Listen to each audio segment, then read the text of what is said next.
The subway was acting a little funny. Is for the ventilation thing? What's or for new? Hot.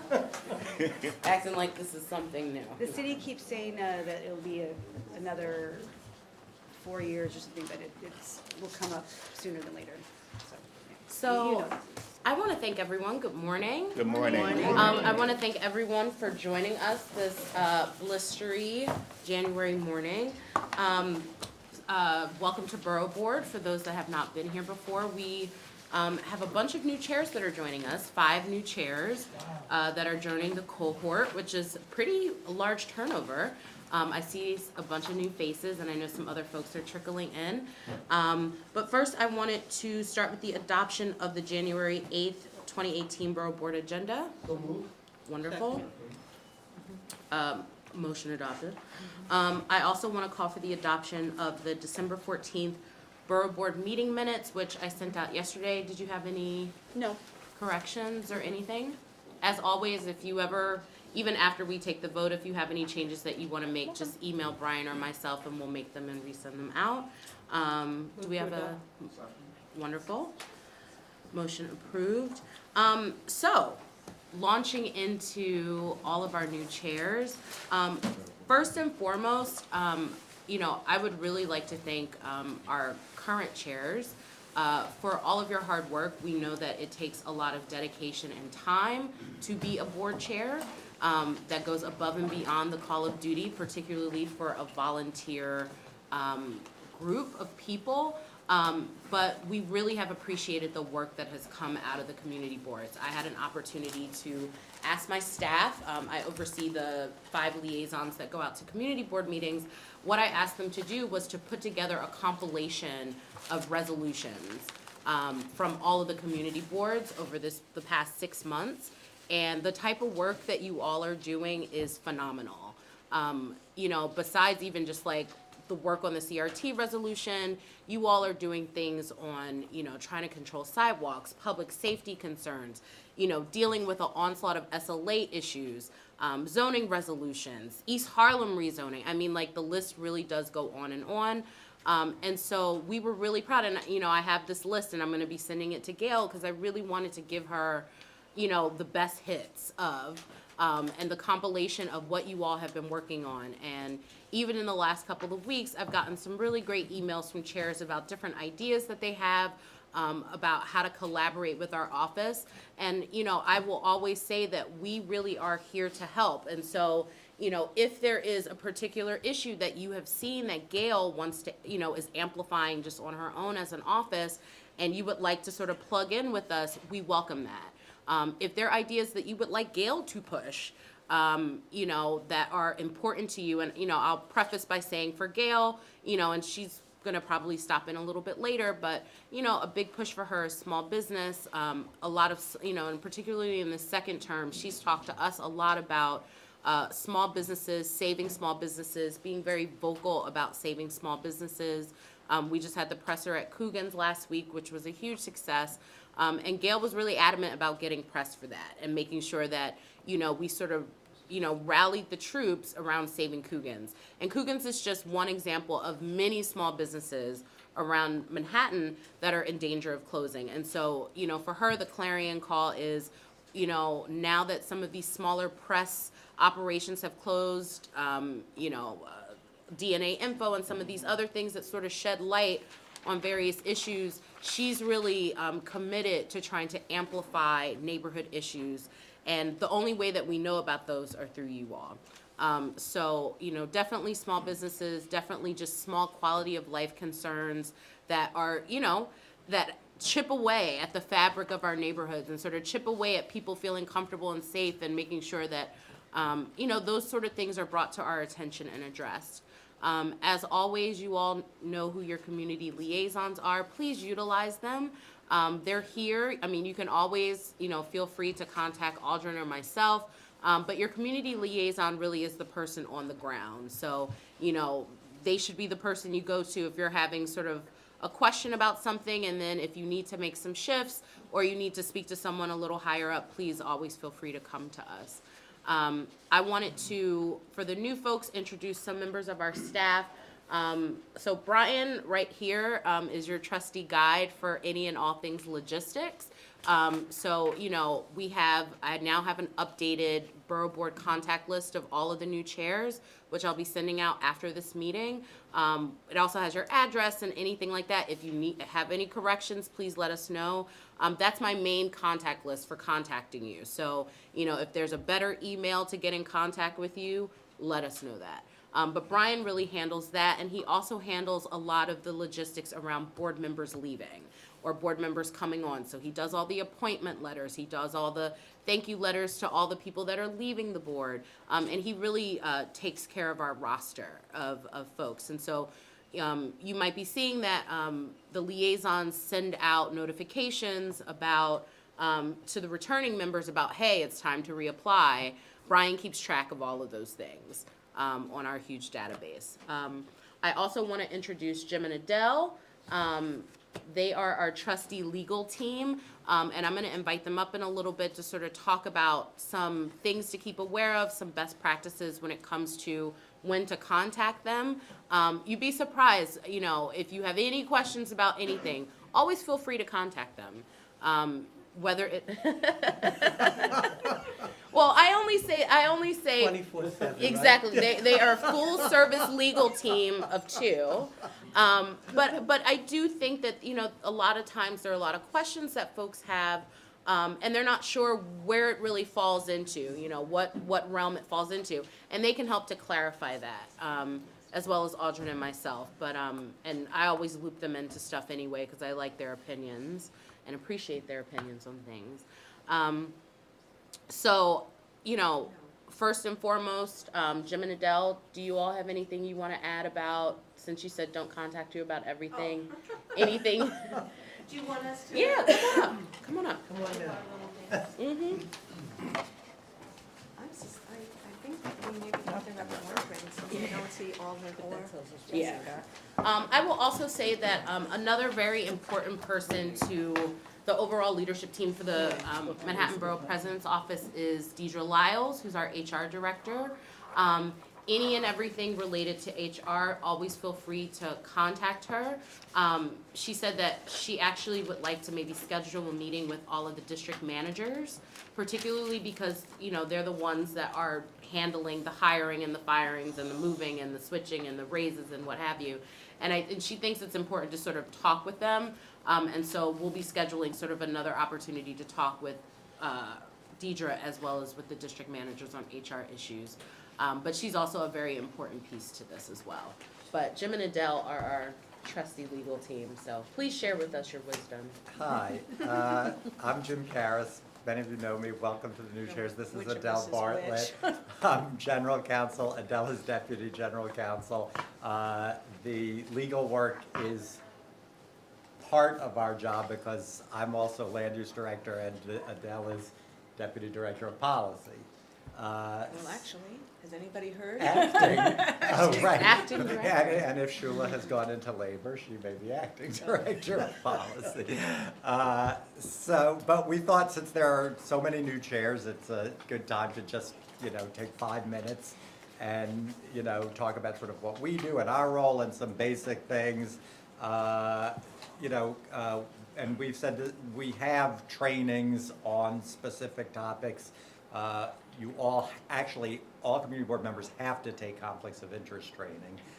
So we give them, we will also help you set one up at your board and have a trainer and go with a trainer from the conflicts of interest board to the community board.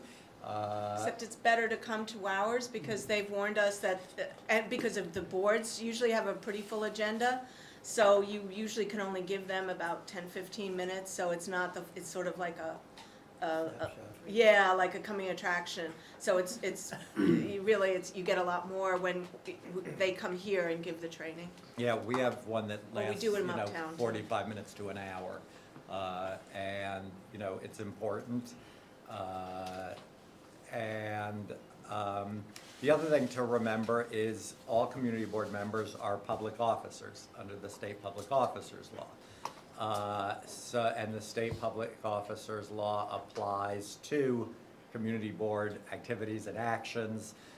So that means the Freedom of Information Law, you know, FOIL, you guys can get FOILs, and the community board is responsible for responding to the FOIL requests.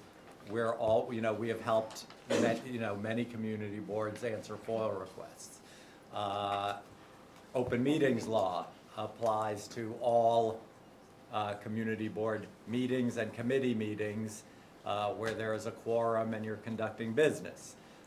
There are exceptions to the open meetings law, but even the exceptions, you have to you have to call an open meeting, call the meeting to order, and then you can state, because we're discussing a sensitive personnel matter, we're gonna vote to go into executive session. You take the vote, you go into executive session.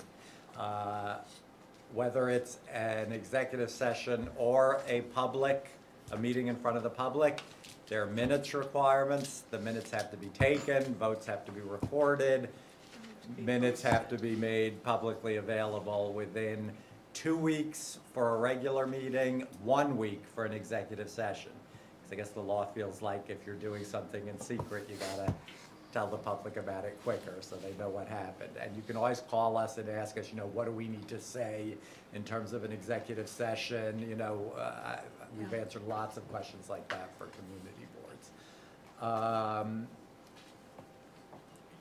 The chairs, as chairs, you should look at the open meetings law. Feel free to ask us any questions. FOIL probably doesn't come up as much. You don't have to be familiar with the ins and outs of the FOIL law. That's what we're here for. The other thing we want to, we're not, to sort of explain the relationship, we're not the community board's attorneys. We're the borough president's attorneys. But the charter requires us to provide technical assistance to you guys. So what we do is we work with the law department to provide advice to you guys, or we work with the Conflicts of Interest Board to provide advice to you guys when you ask us questions. So the truth is, obviously if you call us up and ask us, we have 50 members at a meeting, how many do we need to pass a resolution? We don't call the law department to answer that question. We tell you you need 26. But if you call us and ask us something more involved, the chances are we almost always, if we haven't already gotten an answer from them, we always check in with the law department. So you're free to, call the law department, to ask to be on the phone with us with the law department, to ask us to CC you on our emails with the law department, but in general, that's what we do. If we have a question other than a very basic question, we will check in with the lawyers at the law department and That's get you especially legal true advice. because so much of what the boards do is in the city charter. But a lot of the language in the city charter is not as clear. To attorneys, it might be pretty clear, the interpretation might be obvious or ineluctable, but to lay people, it might not be. So it's often that we want to get the corp counsel and the departments of corp counsel that deal with these specific areas with community boards to give us their interpretation, so we pass it on to you, or you can hear it from them directly when we're looking at the city charter. Yeah, and we deal, we know who the head, we work regularly with the head of the employment division at the law department, with the senior attorney who's in charge of community boards, with the attorney who's in charge of freedom of information law and open meetings law issues. So we work so regularly with them, and we know who to call. But again, they are your attorneys. They will generally ask to go through us, but we can make that happen. And then I guess the only other thing we wanted to touch on, as Lucille was saying, is, we also do, our office also does the HR work for the community boards.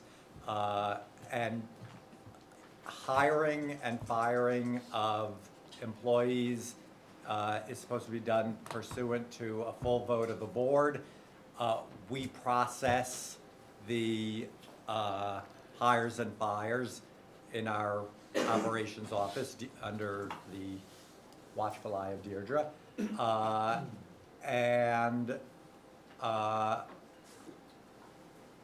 But we don't make the decision on who to hire or Right, fire, but, right. but up until, at this point, obviously, it's the board's decision, after whatever kind of mechanism you guys have for personnel committees or whatever you have in your bylaws, and a vote of the full board. Once and that that- happens, then it comes down here for Right, processing. and that doesn't mean, different boards do it differently. That doesn't mean that the full board has to interview 9 candidates, and, you do it however Some you boards do like it, or if it's set out in your bylaws, you do it how it's set out in your bylaws. What it just means is that at the end of the process, however you do, whether you bring a couple candidates to the full board, whether you bring 1 candidate to the full board, it's gotta be done pursuant to a full board vote. And that's about it. We encourage you to take, we tell you to take conflicts of interest training. We do a FOIL and an open meetings law training as well. All of that is great. And if there's something else you think, What about EEO, sexual harassment, trainings, those kind of things? staff is required to do that. Social media. It's not a bad idea, for everybody. And if you want to set something up for the board, we will help you set something up for the board. We have 2 EEO officers here. They're not us, but we sort of oversee that operation.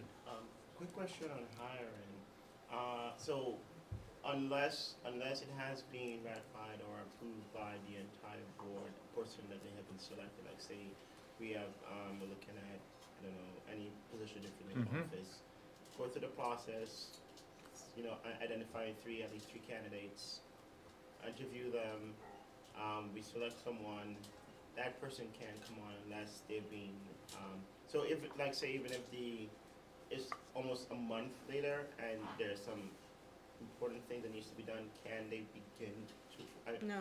They're not, they shouldn't, no. Because what the charter says is any act of the board as a big 50-person body can't act except on a vote of a majority of the board. So hiring somebody is an act. We were told at one point even giving raises was an act of the board. So in order for the board as a collective single entity, it has to have a majority vote in order for it to act.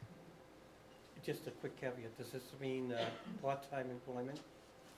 Let's say Yeah, for someone who wants they're to city operate a employees. camera at a meeting, and we needed someone, so we'd have to go through this. Well, that entire- wouldn't be That's part-time a- employment, right, that would be that's a some kind of vendor, contract, yeah. I would think, unless you're hiring a camera person. On staff, Yeah, yeah, We're talking staff. about staff City now, staff. city employees. With Well, some- benefits Yes, and- well, sometimes we have translation people that we hire. But they But also they're are contractors, vendors, right? yeah.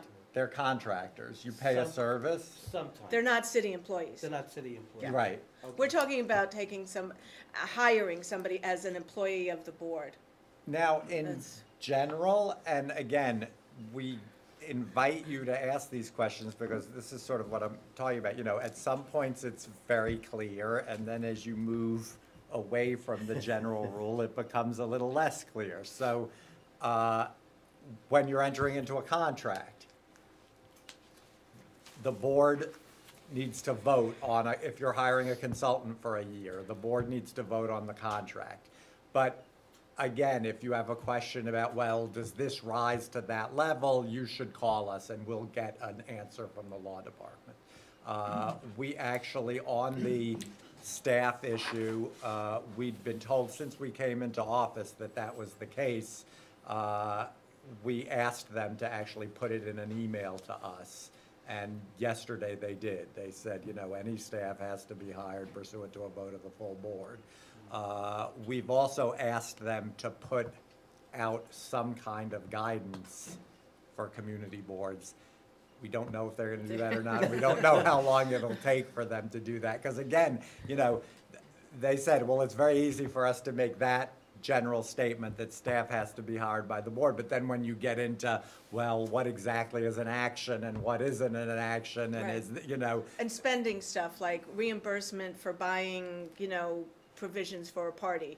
That probably is within your, how you deal with whatever the treasurer's job is, and, you know, Or the district or, manager's and the district job. manager has the authority to, approve expenditures, blah, blah, blah, blah, blah. It's not considered an individual act of the board, but, and it is difficult because, you know, the community handbook, my understanding is, other than the COIB section, the conflicts of interest section, has not been updated for quite a number of years. Conflict of interest section has been updated, so,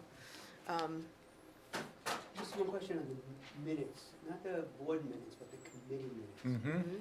Publishing of the Here's your vote, does that constitute minutes, or do we need something more than that? So we've always had that discussion. I mean, I guess it depends on what went on in the committee, you know, if really the committee just voted on three person with that name just resolutions, you could probably just say, you know, the committee met on such and such a date, the three issues taken up were 1, 2, 3, the votes were 1, 2, 3. But if there was a big presentation about something, you know, that wasn't voted on, you should probably say in there, EDC presented on X, you know. you know, what I saw, which I was unfamiliar with, some boards, this is so clever, actually have templates for committee minutes. So it makes it much easier to just, you know, fill in that box, fill in, you know, Thanks. Yeah, they don't have to be extensive, Yeah. but they shouldn't be, you know, they shouldn't leave some things out and include other things. They need to be representative of what actually happened. That's, How is the quorum affected by the leaves of absence? In our board right now, we have 5 members on leave of absence, so what happens to the quorum requirement? yeah, well, they're right? absent. So it- is the number required for the quorum? Yeah, well, you mean if they're on permanent, what kind of leave What of hap- absence? Okay, I can Yeah, explain it. that's, We have four members who are on, and over the years, this has been the policy of our board, may not be correct, but if a member can request 3-month leave of absence, either that's work-related or health-related. And so we have reduced the number of board members by the no. So if we have 50 board members and one person is on a leave, we then say we have 49 members. that might be we something we should wanna run by probably ask, legal counsel. you know, Yeah. ask about that. And that's just been our policy for 25, 30 years. Well, let's ask them about that, because I can understand, some boards are down members, some boards only have 49, 48 members. Right.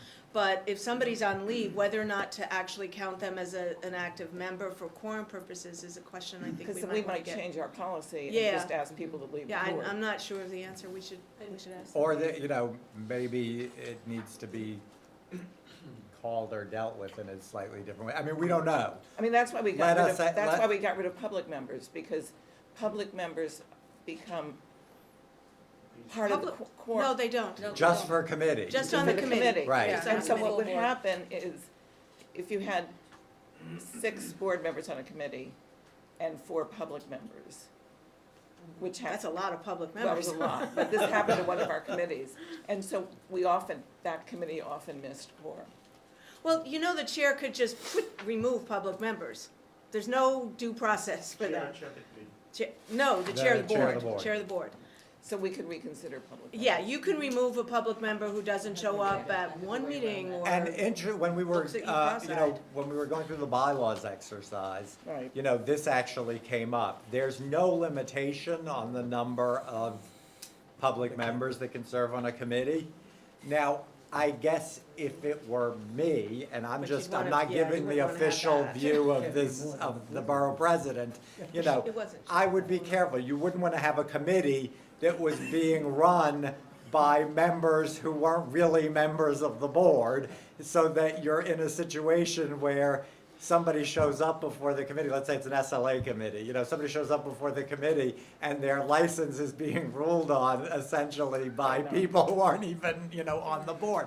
But so I would be conscious of the number of people you put on a committee, but it doesn't seem, you know, to have 1 or 2 public members on each committee, especially if they have, you know, the reason for public members is they bring some kind of, Right. you know, community viewpoint or professional viewpoint to that, does not, you know, does not seem like a bad thing, but, you know, you just The have to be charter- watchful. It's a power that the charter Yes. explicitly gives to a chair unequivocally, like, you know, and I don't think all the chairs realize they have that power to appoint and unappoint.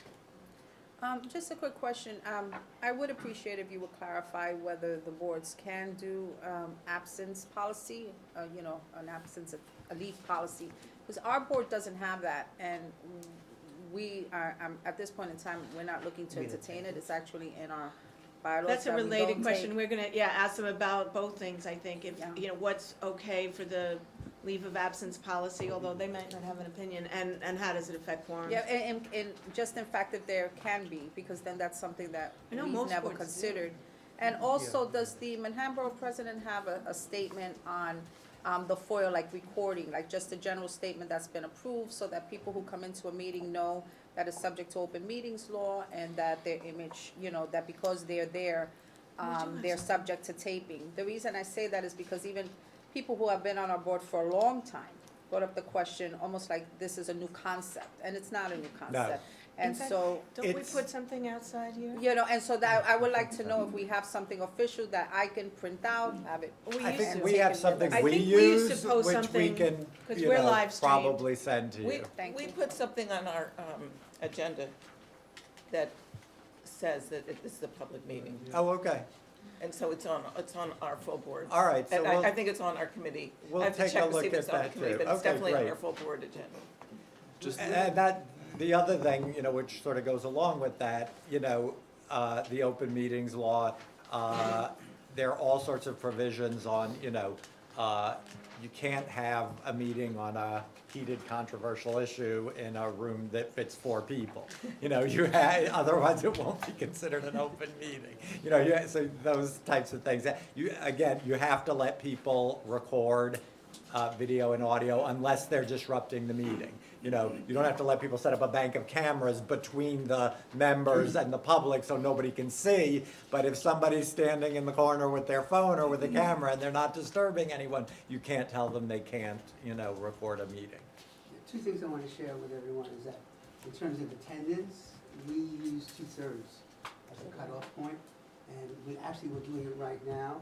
Anyone who has less than 2/3 attendance, committee and full board, we're asking them to reevaluate their commitment to the board. We're not saying You're goodbye. counseling them off. We're asking them to, are you serious about this? Right. Yeah, that's. And the second thing about the open meetings, we're very aware, for many years I was co-chair of the SLA committee, we call it Business License and Committee. We're very aware of email Oh, yeah. You just put and, kind of- and how much can we discuss on email, and we cut it off.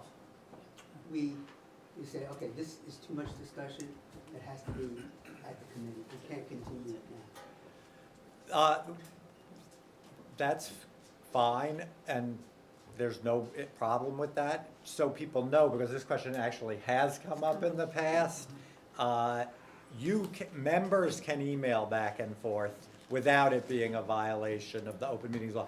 What you wanna, and again, but that's not content saying decisions that's not or- saying I'm it's talking about the full, not just you and me having a meeting. the full, It's the whole committee. right. having a conversation. Even then, that would not be deemed a violation of the open meetings law. Now, I think what you're doing is even more transparent, so in some ways, it's better than what the law requires, but where the law would draw the line is if you're edging towards making a decision in those, so that the board meeting just becomes the window dressing, you don't want to do that. You don't want to be polling members over emails for what their position is, because then somebody could say, well, look, they really did the meeting in private and they just got together in a room to make it look good. You should also remember, as Richard just reminded me, that foils, it's, we're gonna try again, Aldrin's not here, once again to get everybody community board emails. Yes, But, that would be good. most people use private emails, or if they have a separate Gmail account, that would be better. But they're subject to FOIL. So, you don't And wanna. that means all of your personal emails. You really don't want to mix if you can avoid it. And social media, Twitter, Facebook, or whatever else comes down on. Yeah. We well, have, we we don't have a usually follow policy Facebook. that we started, and it was, I think, through Borough President's office a few years ago, that You had an issue, yeah. on emails, we try to, we can pass something around, we can have a discussion, but we don't,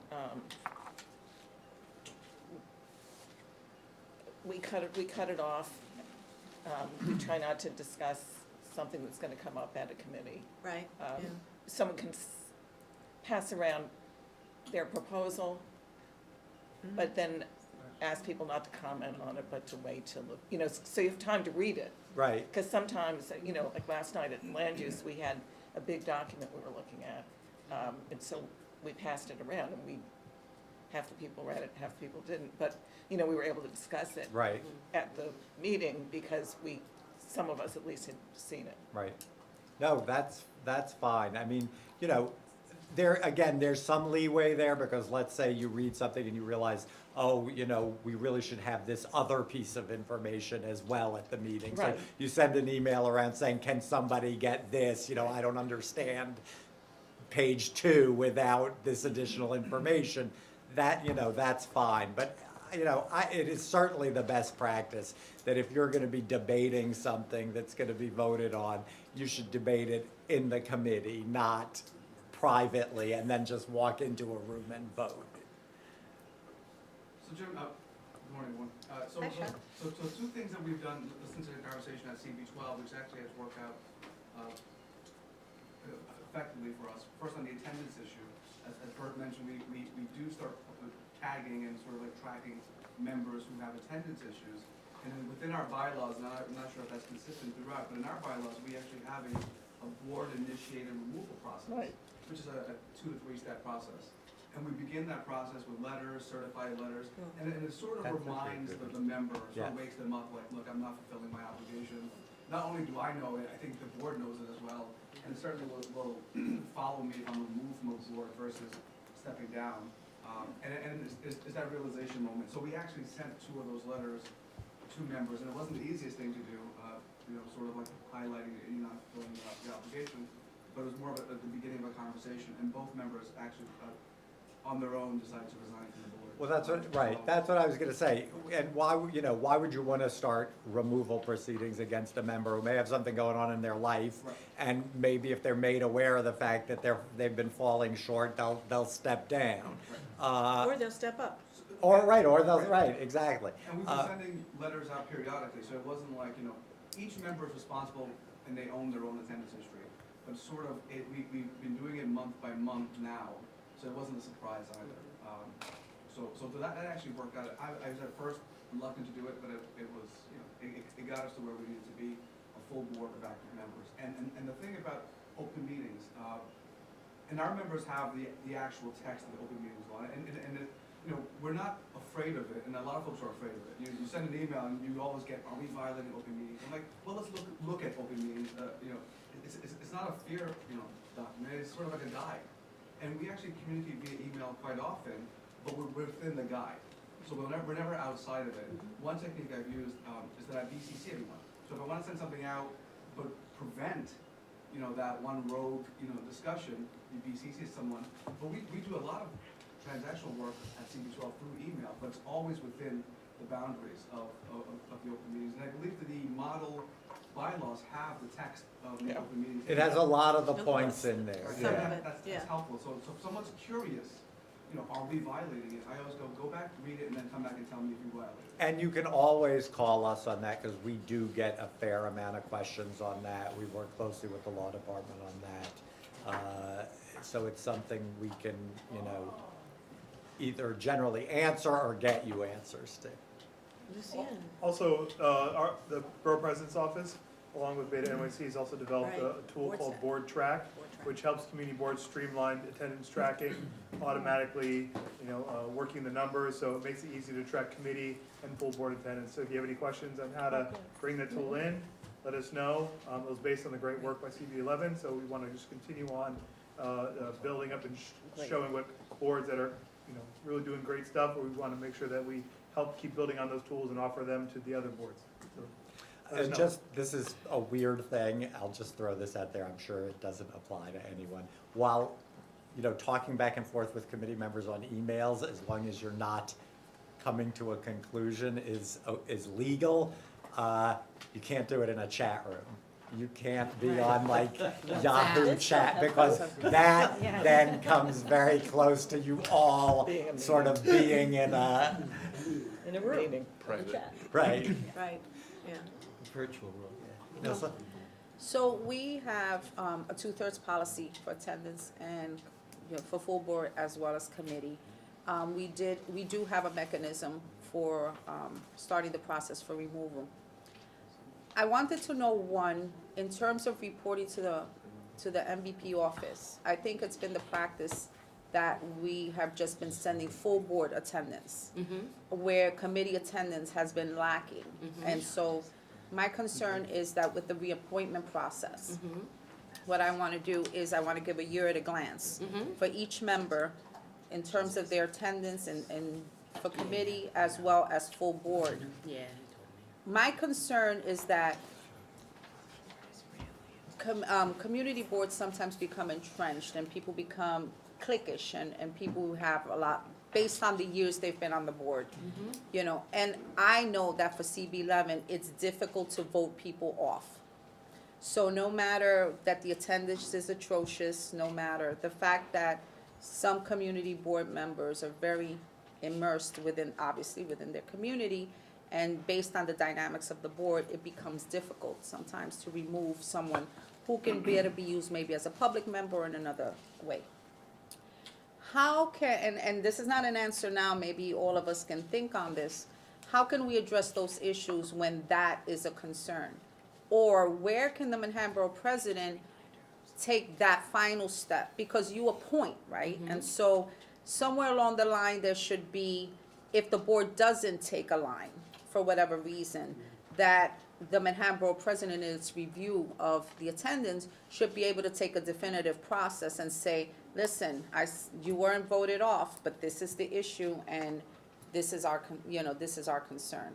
So it's just something to think about, Right. because I think the appointment process for members that are lacking in attendance is very important, because that has to be a point, because the work of the board is done in committee. It is only voted on in full board. Right. So I will say, just, in the interest of usually the amount of applications we have and how much we're usually processing here, looking at full board attendance is just is an easier way for us to sort of standardize how we're looking at attendance.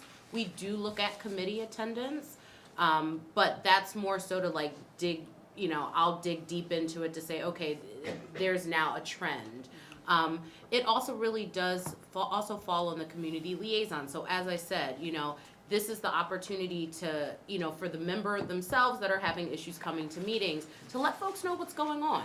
I mean, I think part of the thing with the leave and absence policy is that it really tries to give shape to the fact that people have a lot of things going on even outside of the boards. They want to still participate, they maybe just need a couple of months off. But we have tried to institute a couple of things to keep attendance sort of in people's minds. So the first thing, the liaisons have been sending out monthly reminders of, we haven't seen you at full board meeting, we've missed you. It's not seen as a punitive thing, but it is we're keeping our eyes on this. Also, as for the last 2 years, as part of the appointment letter, we list, who has good attendance and who doesn't. So if you have great attendance, your appointment letter says, thank you so much for coming, you've been coming to meetings on time, and attending, great. If you don't have great attendance, we put that in your appointment letter. We've noticed that you haven't been really coming to meetings as much, we're keeping our eye on this. So again, it keeps people aware. Another thing is that Gail herself, one of the board chairs sent us a list of members that had not been coming to meetings, and Gail called them herself. And she pretty much shamed them to start coming to meetings, and as a result, a couple of those members either decided, you know what, I really don't have the time for this, and then other folks did step up to the plate. And I think, again, she really cares about attendance. We've sort of made it part and parcel of our of our appointment process to really dig deep and take a look. When I speak to chairs typically in February, March about current members, I know that I spoke to you all about, who you want for prospective members, but I do have a conversation with chairs about current members, what their contributions have been. That's the opportunity to sort of talk to me and flesh out, maybe this is why this person hasn't been coming, or, this person just hasn't been coming. And, they haven't communicated to me as the chair why they haven't been coming, they're just not coming.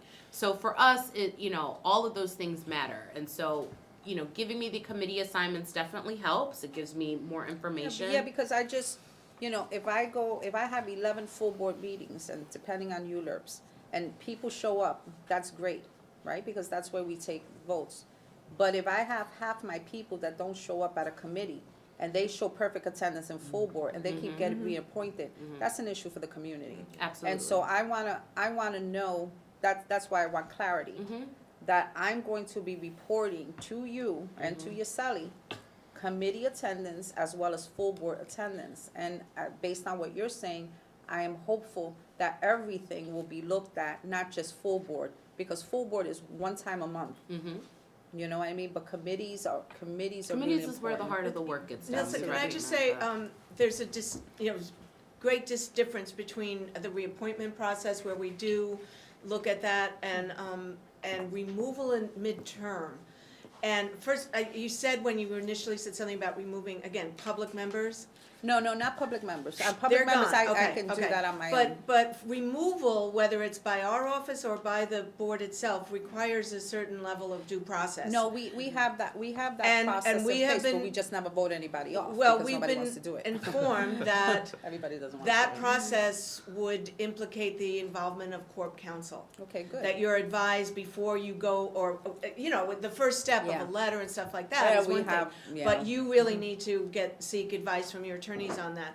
And, again, it's so different, but if you keep your records of, and you. Because I think a lot of that provide get them nips to in the this butt, office, right? whether it's through Exactly. your liaison or Lucille or Aldrin, then at the Yeah, reappointment process, it's a lot much of it can easier. stop. Right, exactly.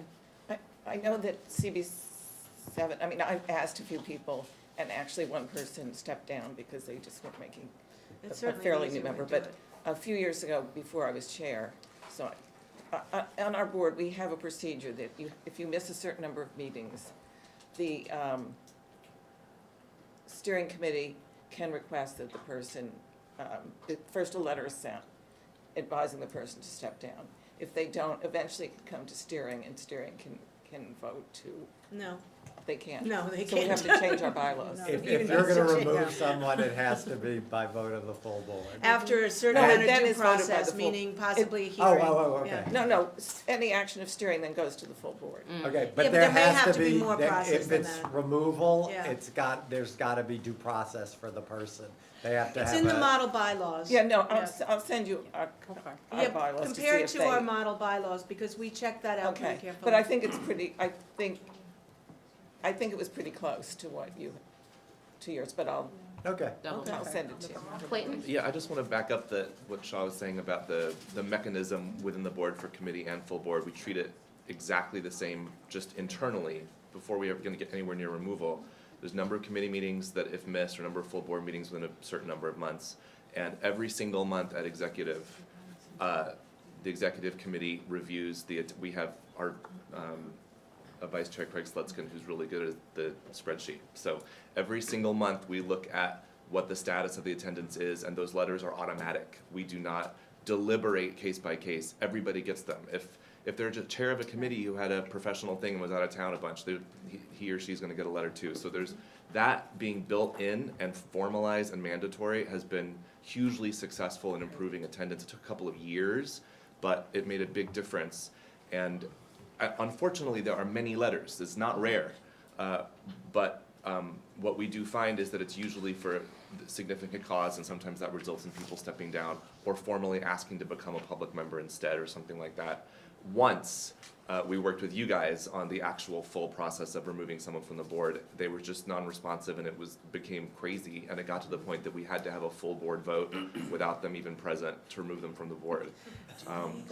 But they were on the board for, there was 9 months of time that Right. that there was quorum issues for this one person, and it wastes everybody's time, so. And certainly, if any situation in which you're documenting things along the way is better than a situation in which you're not. Because when it gets to that point where, the straw breaks the camel's back and you want to remove someone, if you've never sent a letter, it doesn't say in your bylaws that you're looking at committee attendance, then it's a much harder lift.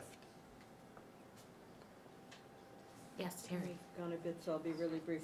One is leave, that's been brought up. I think it's really important that we have an ability to put somebody temporarily off of a quorum. Yeah. Chemo lasts usually 6 months, and I can't see having somebody withdraw from the board and have to wait for a cycle to get back because they have a medical issue like Sure. that. So I do hope that that's something that can be figured in, We've got some members who break their hips every so Right. often, and they're gonna be out for 3 or 4 months. And to count them against quorum when we know, so to drop the number and then be able to bring them back. 2 is, Jim, you know about this, I would love if your office could provide parliamentarian resources. I read Robert's rules kind of a lot and understand it kind of less than optimal because it's written in just a dense language that English would be a much preferable idea. And I use the FAQs and all of that, but there's still always something that some member or applicant will find that isn't there when you're sitting there trying to look on your phone for, can they get away with this?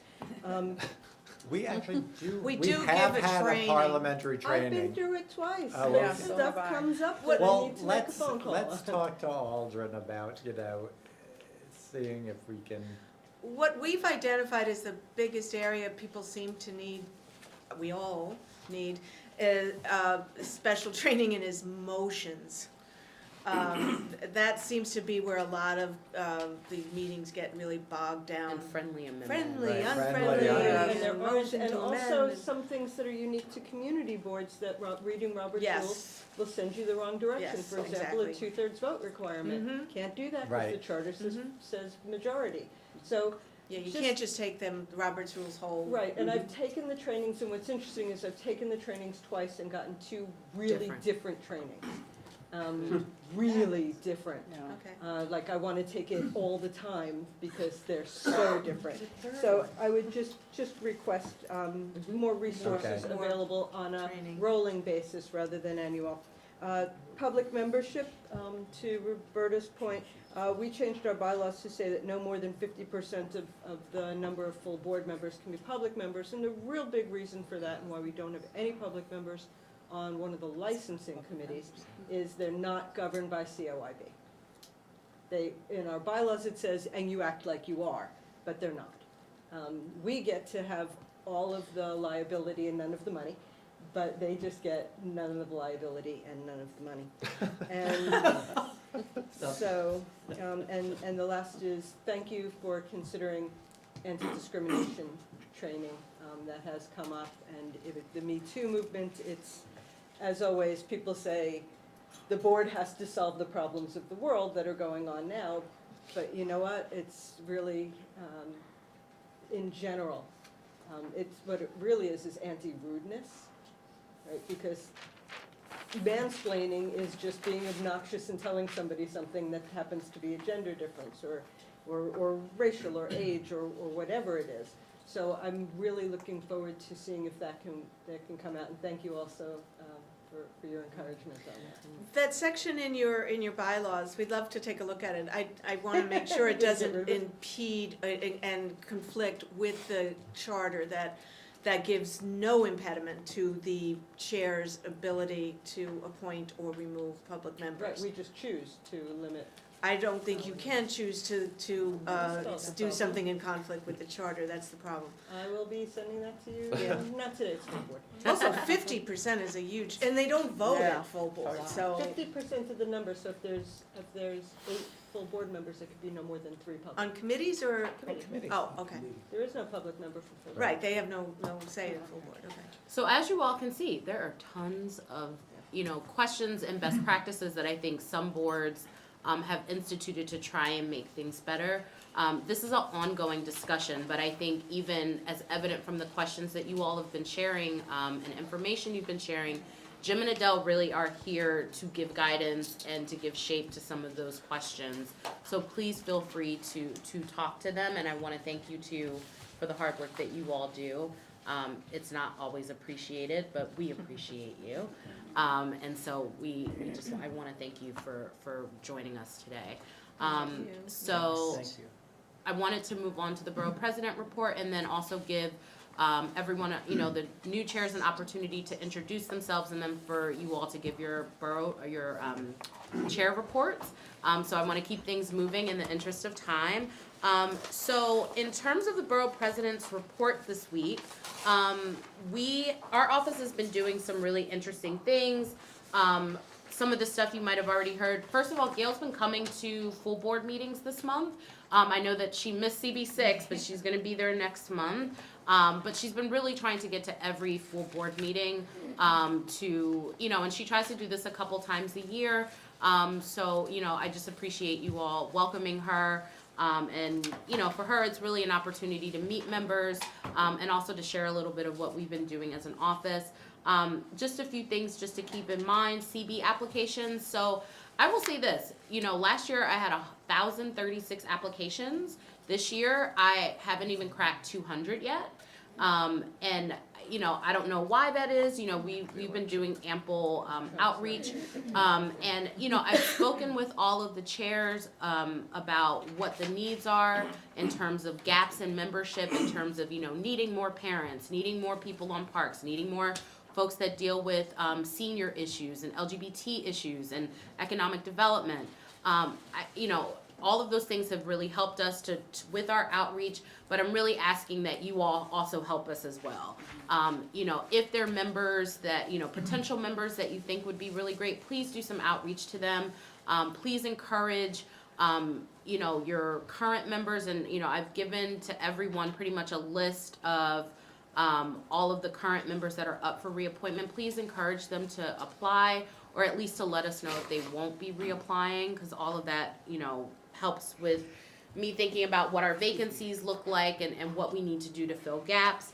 But we definitely need some help with our recruitment, so, I'm just asking that you all help us to push this. Please put it on the website. Please shoot out via social media, the board's social media. All of those things really help to amplify the message. Lucille? Yes. I just have a quick question. Yes. I remember for CB11 last year, we had a packed room Mm-hmm. of people and, just a lot of our regular people got reappointed. Mm-hmm. Is there any outreach being done to people who applied last year? Absolutely. Okay. So we have a mailing list of all the people that were not appointed, and we try to keep in contact with them all throughout the year to keep them sort of in the loop, but particularly around this, we always do a push to them. And it's funny, I think, every year we sort of switch up the application, and I've been getting a couple of, irate emails from reapplying members saying, this application takes too long. I think, and one of the things I was telling Anthony, I really don't care. I think that, frankly, I don't want to hear about the whining about, this is taking too long. A big piece of what I'm hearing from chairs is that, we have members that come to meetings and they just sit there. Right. And what have they been doing? And I think for us, it really is, we want to know, what have you been doing for the last 2 years? Have you been helping to write resolutions? Have you been helping to, and again, it doesn't mean that you have to be the loudest member or the most active member, but you do have to find your niche. And so, sort of in asking these questions of members, we want folks to find their niche. Now, we always know that they're going to be, your superstar board members that are, helping to organize every event and doing everything and going the extra mile. And we appreciate them and we thank them. But this is really for the other members. Some of them have maybe been on the board for, 10, 15, 20 years. They have institutional wisdom, but we need them to contribute a little bit more. And so for us, it really is, what have you been doing? And so we're really trying to massage that out of folks, and also maybe for people to create what they want to do. So maybe you haven't been the most active in these past 2 years. Instead of saying, well, I haven't been active in the past 2 years, say what you're going to do for the next 2 years. You know, I think it really is an opportunity for for members to create the board experience that we want them to have. And that also helps you all to get the work done. So please help us with recruitment. Applications are due February the 9th. We have 2 teen recruitment events. One is happening tomorrow here in our office right here from 4:30 to 6:30. Please encourage any youth that you know that want to apply to the board to come. I have a panel of current teen members that will be talking about their experiences. And so I'm really excited. It's actually like my favorite event that we throw every year, because you just get really excited to see all of these really smart young people in a room talking about how much they care about New York City and their borough. So that's very exciting to me. So that is tomorrow from 4:30 to 6:30. We're also having for our Uptown boards, we were asked by Harlem Powell to sponsor an Uptown recruitment event. So we will be doing that next Friday, February 26th, with Al Curlin and the folks from the Powell Center. I'll be having also a panel of folks from our Uptown boards represented, including one of our team members from CB12, as well as some folks from one of our members from CB10, CB11, and CB9. We really want to, actively encourage our Uptown youth to participate, and so that's going to be at the Harlem Powell Center. And then also, Maria Luna from CB12 has also offered to do some outreach for us with youth in Washington Heights and Wood. So I'm always really appreciative of that. And again, in these next 2 weeks, if you think of young people or schools that our liaisons should be going to visit, each liaison has sort of chosen a couple of schools to do some outreach with, as well as some NYCHA residents to do outreach with. Please let us know. We are willing to go any and everywhere. Applications have also been sent out to all of the Manhattan libraries, so there are physical copies at every library. And so again, we're trying to, be creative when thinking about where to go out and reach people. We need your help. So I will also say, our capital funding is, in full swing. We've been meeting with nonprofit groups. Just so everyone knows, we do have a new director of budget, Vanessa Lopez. Please, reach out to her if you have any questions. If the board would like to apply for capital money, all of those things are encouraged. I know on Thursday, today actually, from 6:30 to 8:30, I want to just recognize Beta NYC, who's been working really diligently. Noel and Emily over there have been working really, really diligently on board stat. We will continue to have rolling trainings on board stat for this year. We have an Uptown training tonight, and I know it conflicts with CB9, unfortunately, but we do encourage members Uptown to try and get to this event. It's sponsored by Silicon Harlem. And again, the workshop is about how to use board stat. It's an easy to use tool that you can explore trends in health and public safety and all the types of things that you all have been working on. And so we really want to encourage the chairs and district managers in particular. District managers in particular, because since they're city employees, they're sort of on the front line of processing information that comes into the office. We really want them to be trained on board stat, and then also to share this with members of the committees and other members. 2 other things around legislation. So we will be reintroducing our supermarket legislation. I really appreciate everyone we got your help on the CRT resolution. We had our companion supermarket bill that did not get to a vote, but we're hoping to reintroduce it this session. And so, anything folks can do to help us champion this would be really great. I also really want to acknowledge CB12 for their work on Coogan's. As soon as we found out that Coogan's was closing, Gail hopped right on it. We really want to thank Congressman Espaillat, as well as Len and Luis Manuel, who came out, showed their support, amplified it to their 1.5 million followers to save Coogan's, and we were able to save it. And so although it's a success story, we know that other struggling small businesses in New York and restaurants are always in danger of closing. And so, as I say, if there is a business in your area that is in danger of closing, that needs some amplification and needs some support from elected officials, let us know. We are happy to work with the community board on those kind of issues. Some other things I will say, I know that Gail sort of talked about this at some of the full boards. In our first term, coming in at 106, we had 106 ULURPs that came out of Manhattan. We ranked at the top of citywide ULURPs, followed by Brooklyn that had 88, the Bronx had 32, Queens had 49, and Staten Island had 21. All of this is to say we need more monies for our Manhattan community boards. In the last 2 weeks, and I'm gonna actually have testimony that I wanna distribute around. So at our December meeting, we had DCP come in and talk about the paperless filing system that will be going in place. And this is a transition that our office is supportive of. We think that it's a great idea to go paperless. We think that it helps the environment. You know, Gail was a prime sponsor of the open data law, so we're all about, you know, championing, you know, publicly available data in a way that's easily digestible and transparent. But we know that these rule changes will have a significant impact on boards.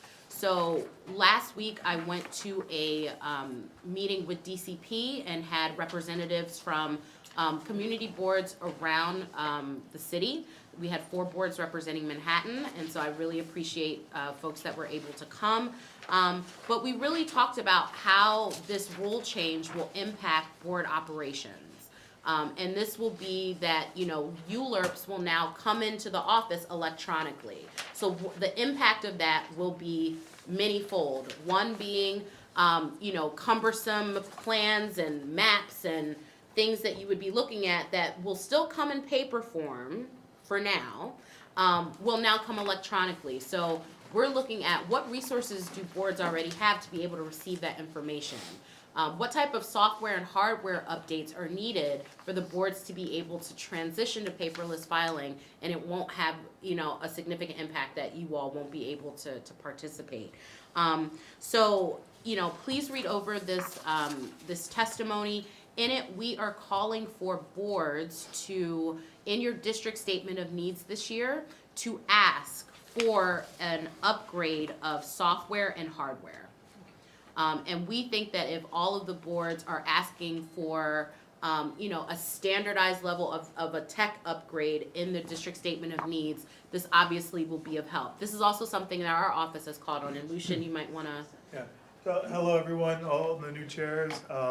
Welcome, my name is Lucian Reynolds. I'm the tech policy advisor for Gail, and I just want to talk a little bit about what Lucille has been hinting at, that we are going to drive to have the city recognize the community board's tech needs, and we want to help provide guidance for you as the district needs statement process gets going later on this year, and the budget process gets going later on this year.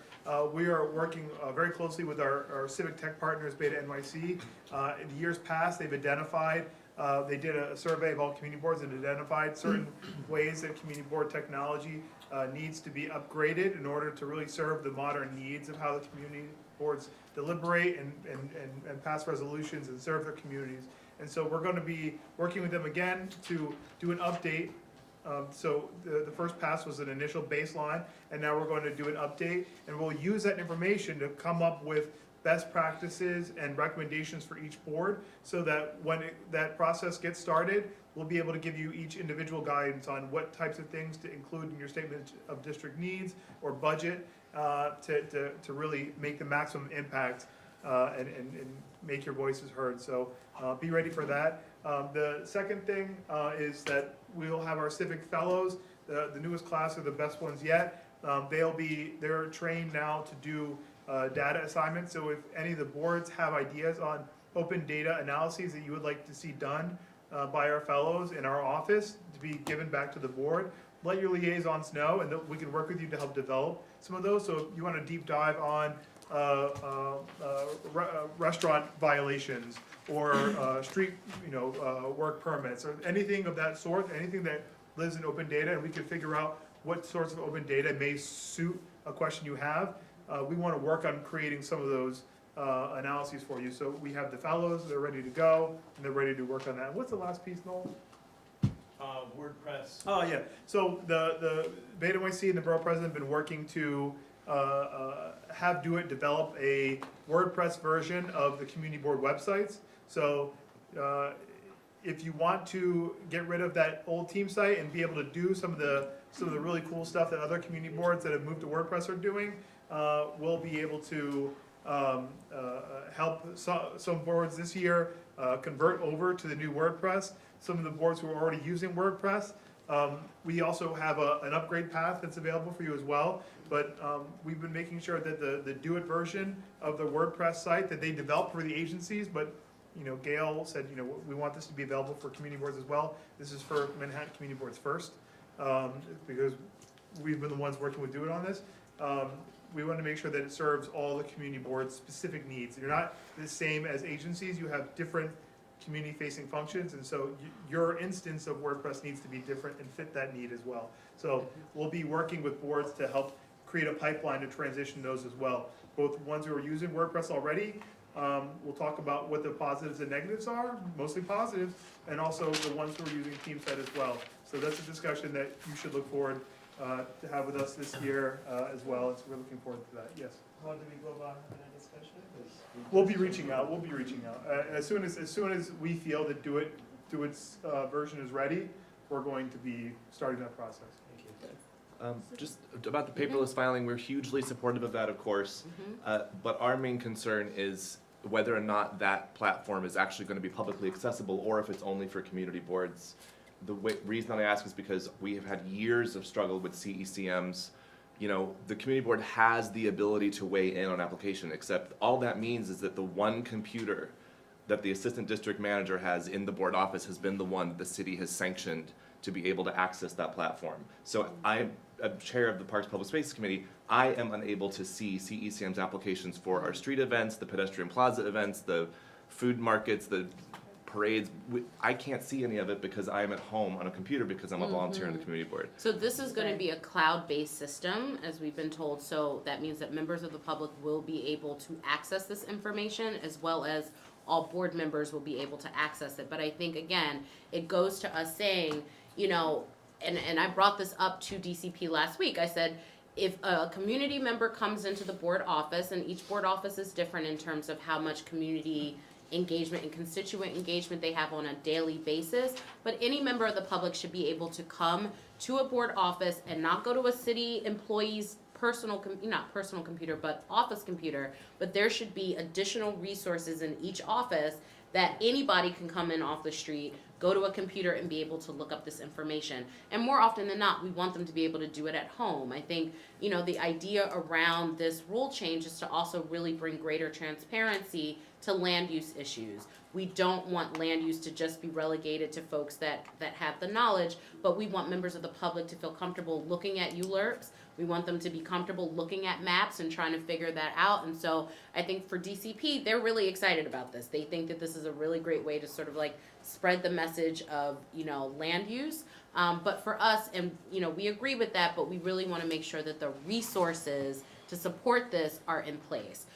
So we'll be sending out sort of some more guidance on maybe particular language to use around what type of hardware to be asking for, or what kind of additional resources the board should be asking for in their district statement of needs.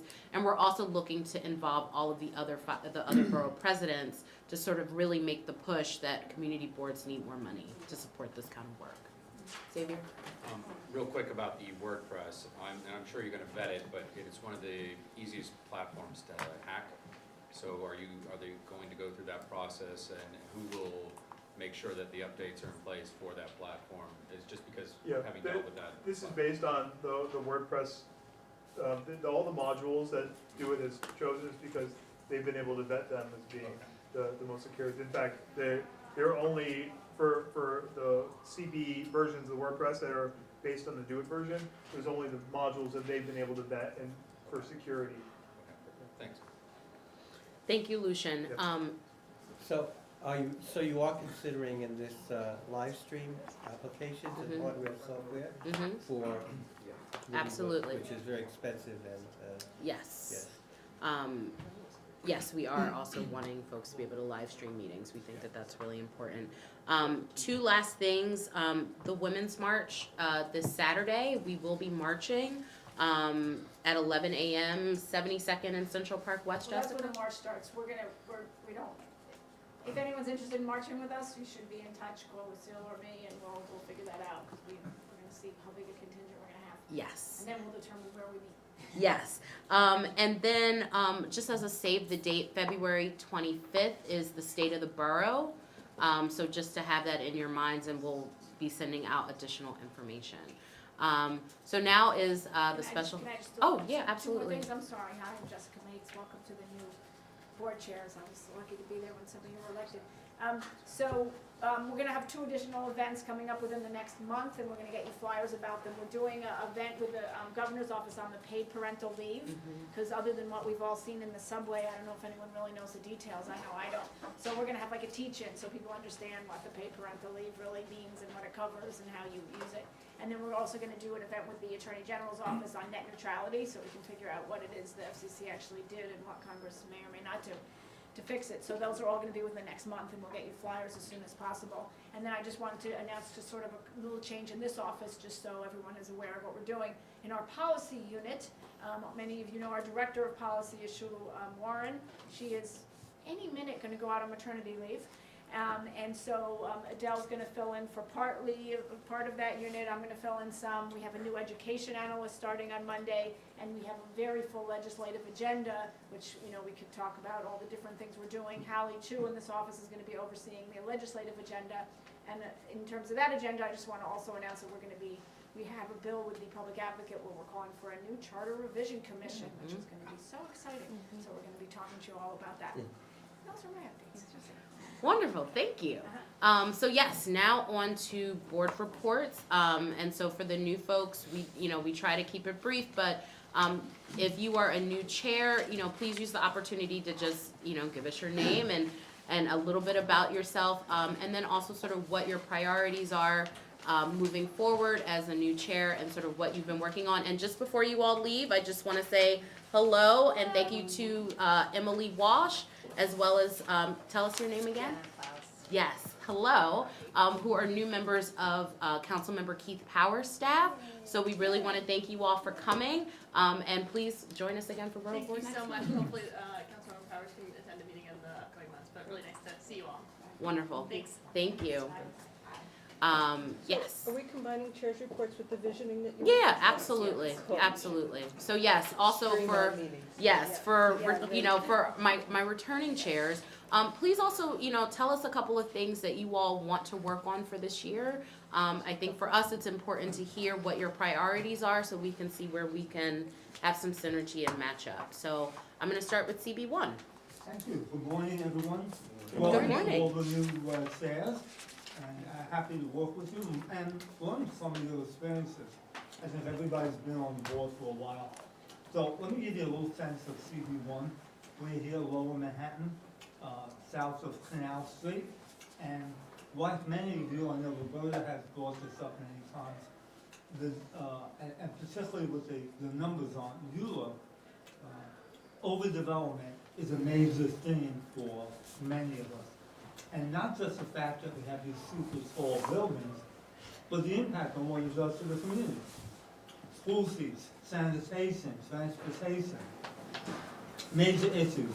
And CB1, simply because of our historic street grid, not Whatever you might call that, a grid. yeah, exactly, and these wandering streets. The impact is that we actually have sidewalks that are almost impassable now. And so it's dangerous, it's unsanitary, so we feel it's even more acutely, but I know it's a common issue for lots of our communities in Manhattan. So that's a major thing. We're working, and this is a major priority for this year, is to work with major city agencies like DOC and others to address this, Department of Education. And so we have gotten several of them to fund studies around that issue of pedestrian safety and transportation.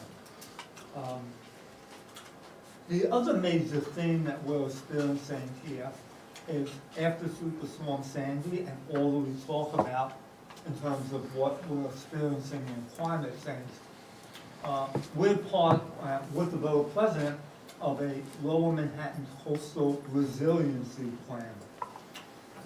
Our feeling is that while that's very important, it really is very long-term. And we believe that there are other medium and even short-term measures that we should look at for our community. And so, in fact, this week, we launched a subcommittee on resiliency and sustainability. Because it isn't one silver bullet. There's many elements, whether it's coastal resilient protection, storm surge, climate change. In fact, last week, the mayor announced some initiatives in terms of suing some of the large oil companies and also divesting investments in fossil fuels. So that task force is launching now. Tonight, we're also launching a forum for resources and services for senior citizens. It's very exciting because this is a new endeavor for our board, where for many years we've been worried about the redevelopment after September 11, new families coming here. Our population has doubled in 15 years. But what we've forgotten about or didn't realize is that many of us have started to age in place. And so this is an issue. In fact, tonight we'll have a forum here in this office. Councilmember Sim, who's the chair of the Committee on Aging, is going to join us. And what it says to us, by the way, and this maybe is sharing some of what, when I came in, I'm now in my second year of my first term, we had not changed our committee structure in over 30 years. Wow. We were based by neighborhood. The financial district, Battery Park City. It was very, I use the expression balkanizing. We had neighborhoods pitting each other for more resources, but yet we were solving the same problem 4 or 5 times. So tonight we're launching this new task force on senior resources and services. This year, or last year, we reorganized every committee and did away with the geographic and went to a subject matter expert. You know, transportation, waterfront and parks, landmarks, youth and education, etc. I thought we would get tremendous pushback. It's actually worked better than we kind of expected. I thought it would be a problem, but the point is that I was so proud of our board that took the initiative saying, hey, our neighborhood has changed demographically and by our needs, and we have to adapt. And so continuing that and adjusting it is what we'll do throughout this year.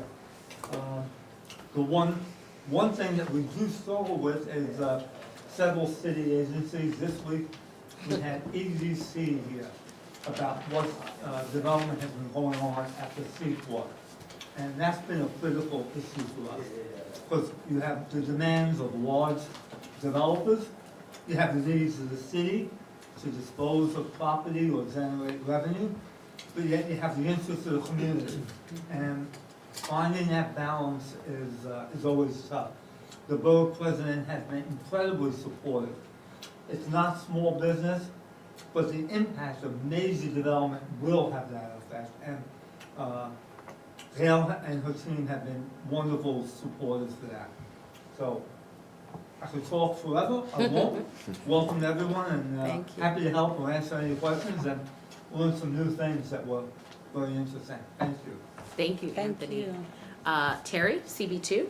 CB2, 14th Street to Canal Street, and from 4th Avenue Bowery over to the Hudson River.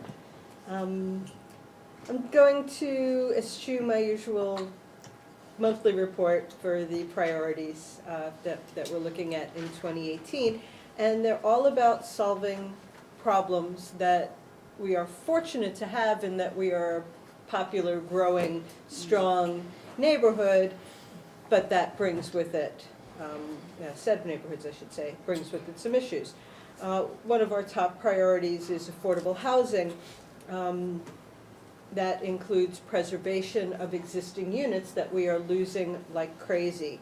We have something called intermediate dwellings that were supposed to have been moved to rent-regulated units many years ago, but there's no incentive to do so and no punishment for not doing so.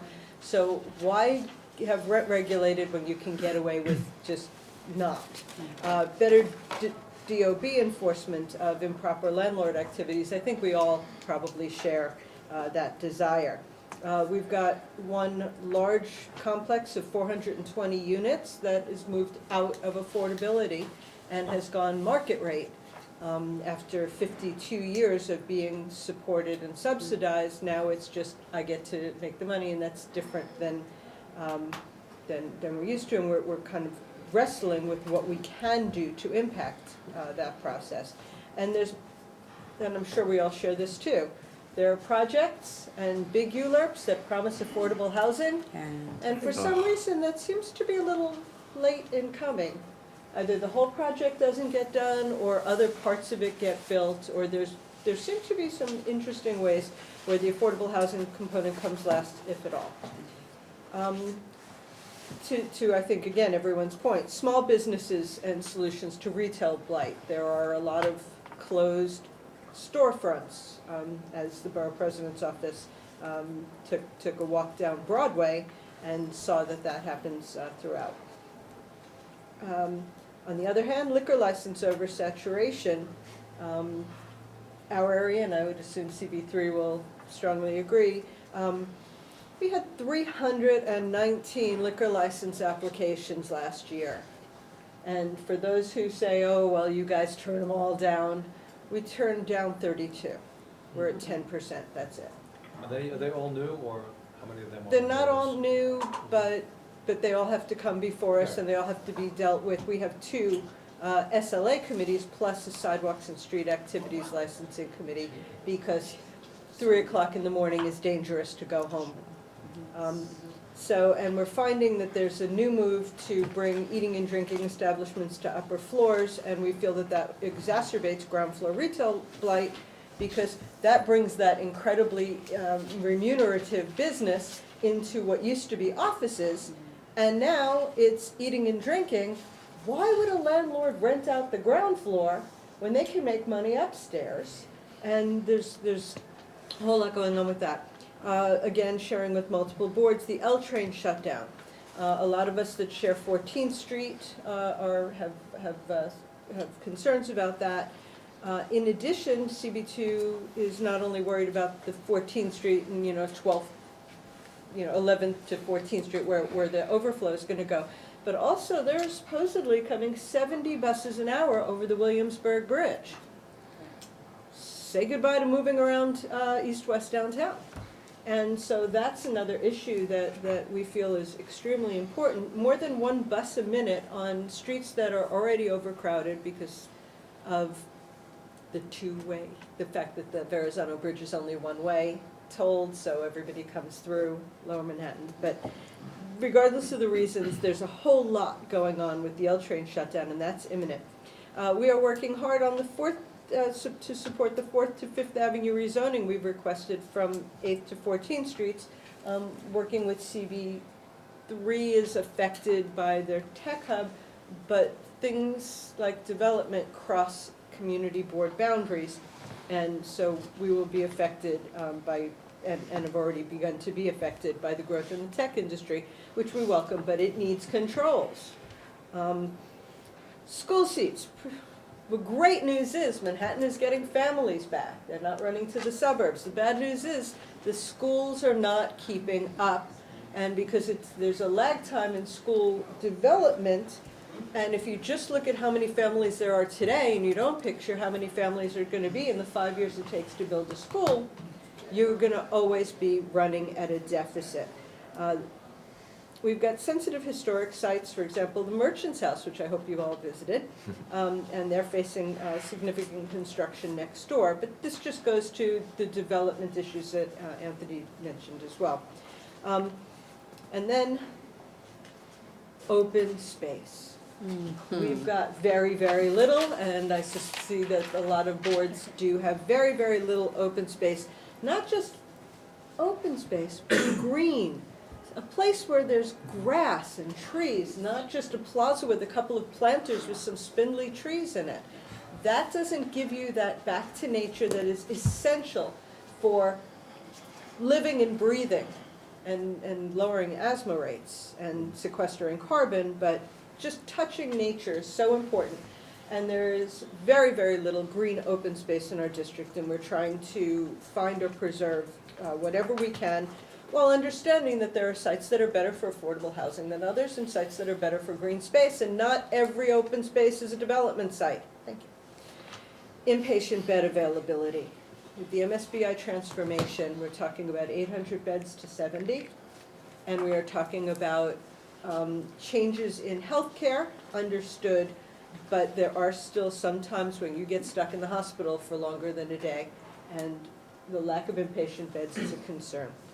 Lastly, and Padmo brought this up, reclaiming, and so did Anthony, reclaiming sidewalks from competing uses. We have sidewalk cafes, we have events, we have street furniture, trees, sandwich signs, retail displays, construction sheds, bike racks, sidewalk vendors. Now in our area, the big thing is product drops. If you want the newest colorway of Nike sneakers by insert name of famous athlete here, and you might even be able to see famous athlete, you're gonna queue up on the line that goes for blocks. And then the excitement swells and the police it just blows out into the whole sidewalk. It becomes impassable, it becomes noisy, and it becomes dangerous. One was just shut down yesterday because the people got out of control and the police said, sorry Nike, that's at the Levi's store.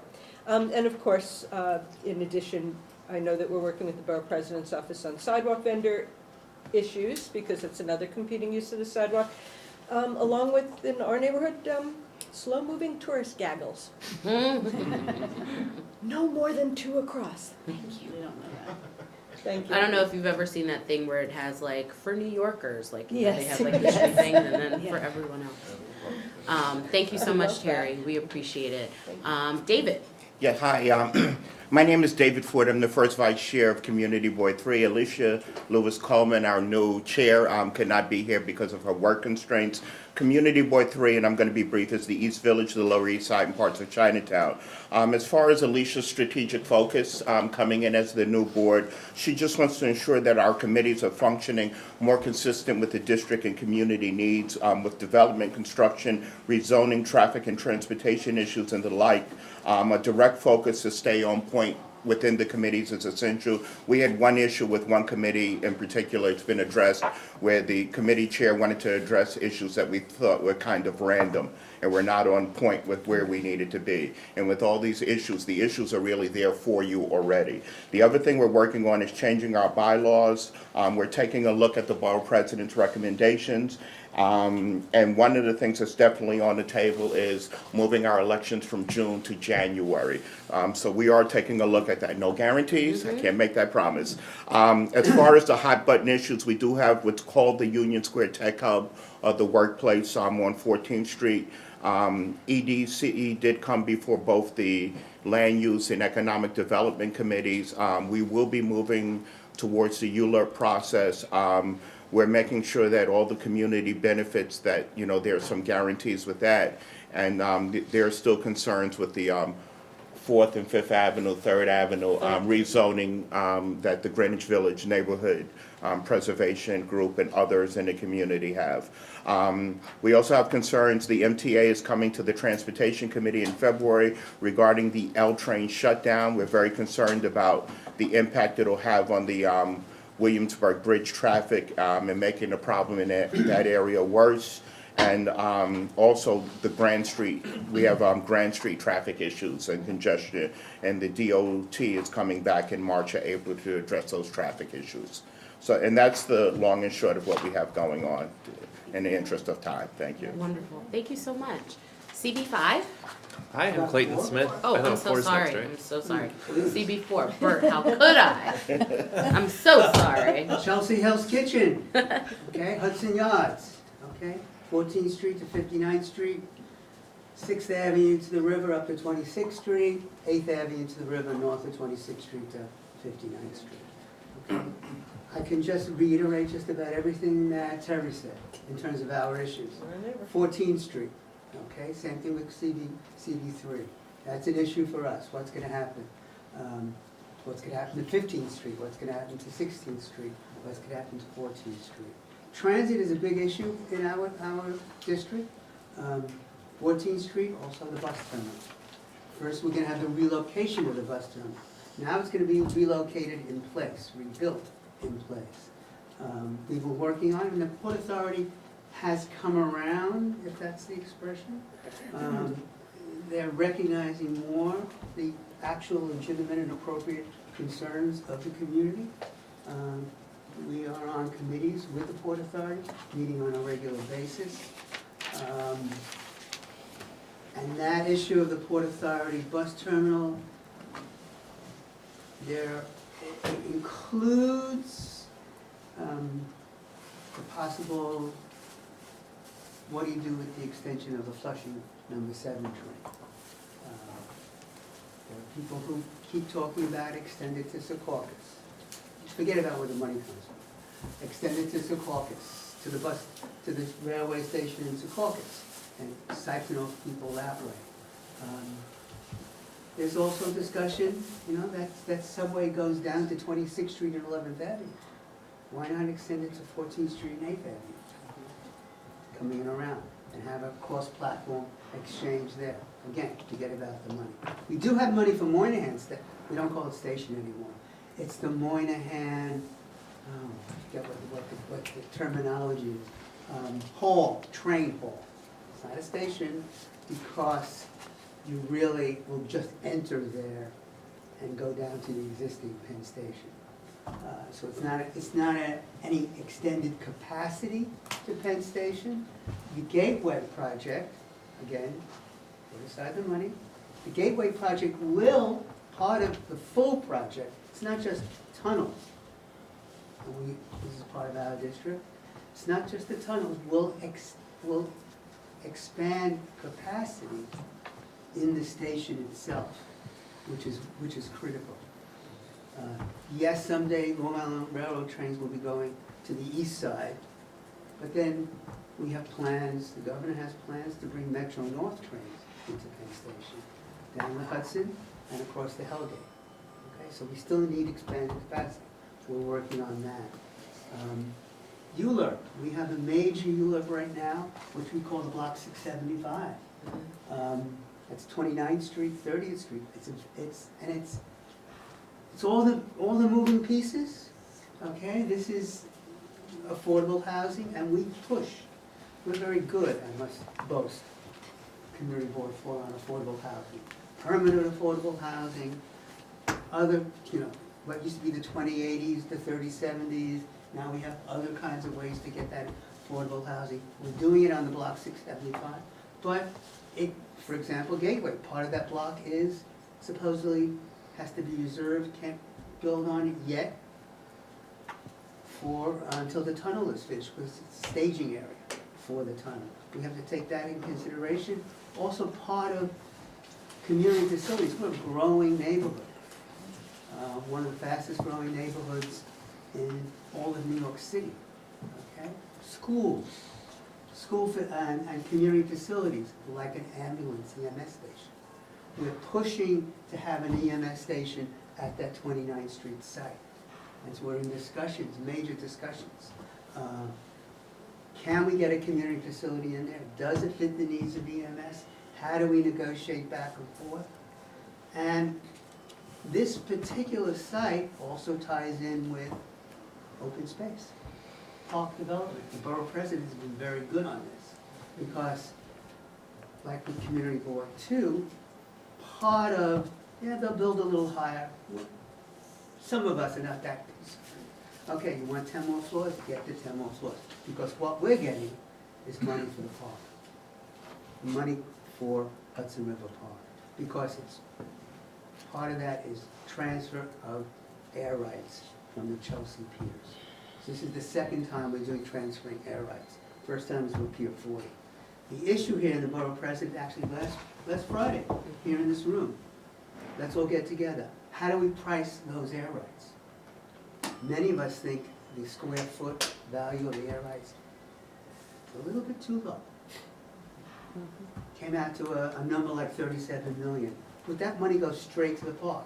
Then you have, talk about balkanization, people in Hell's Kitchen.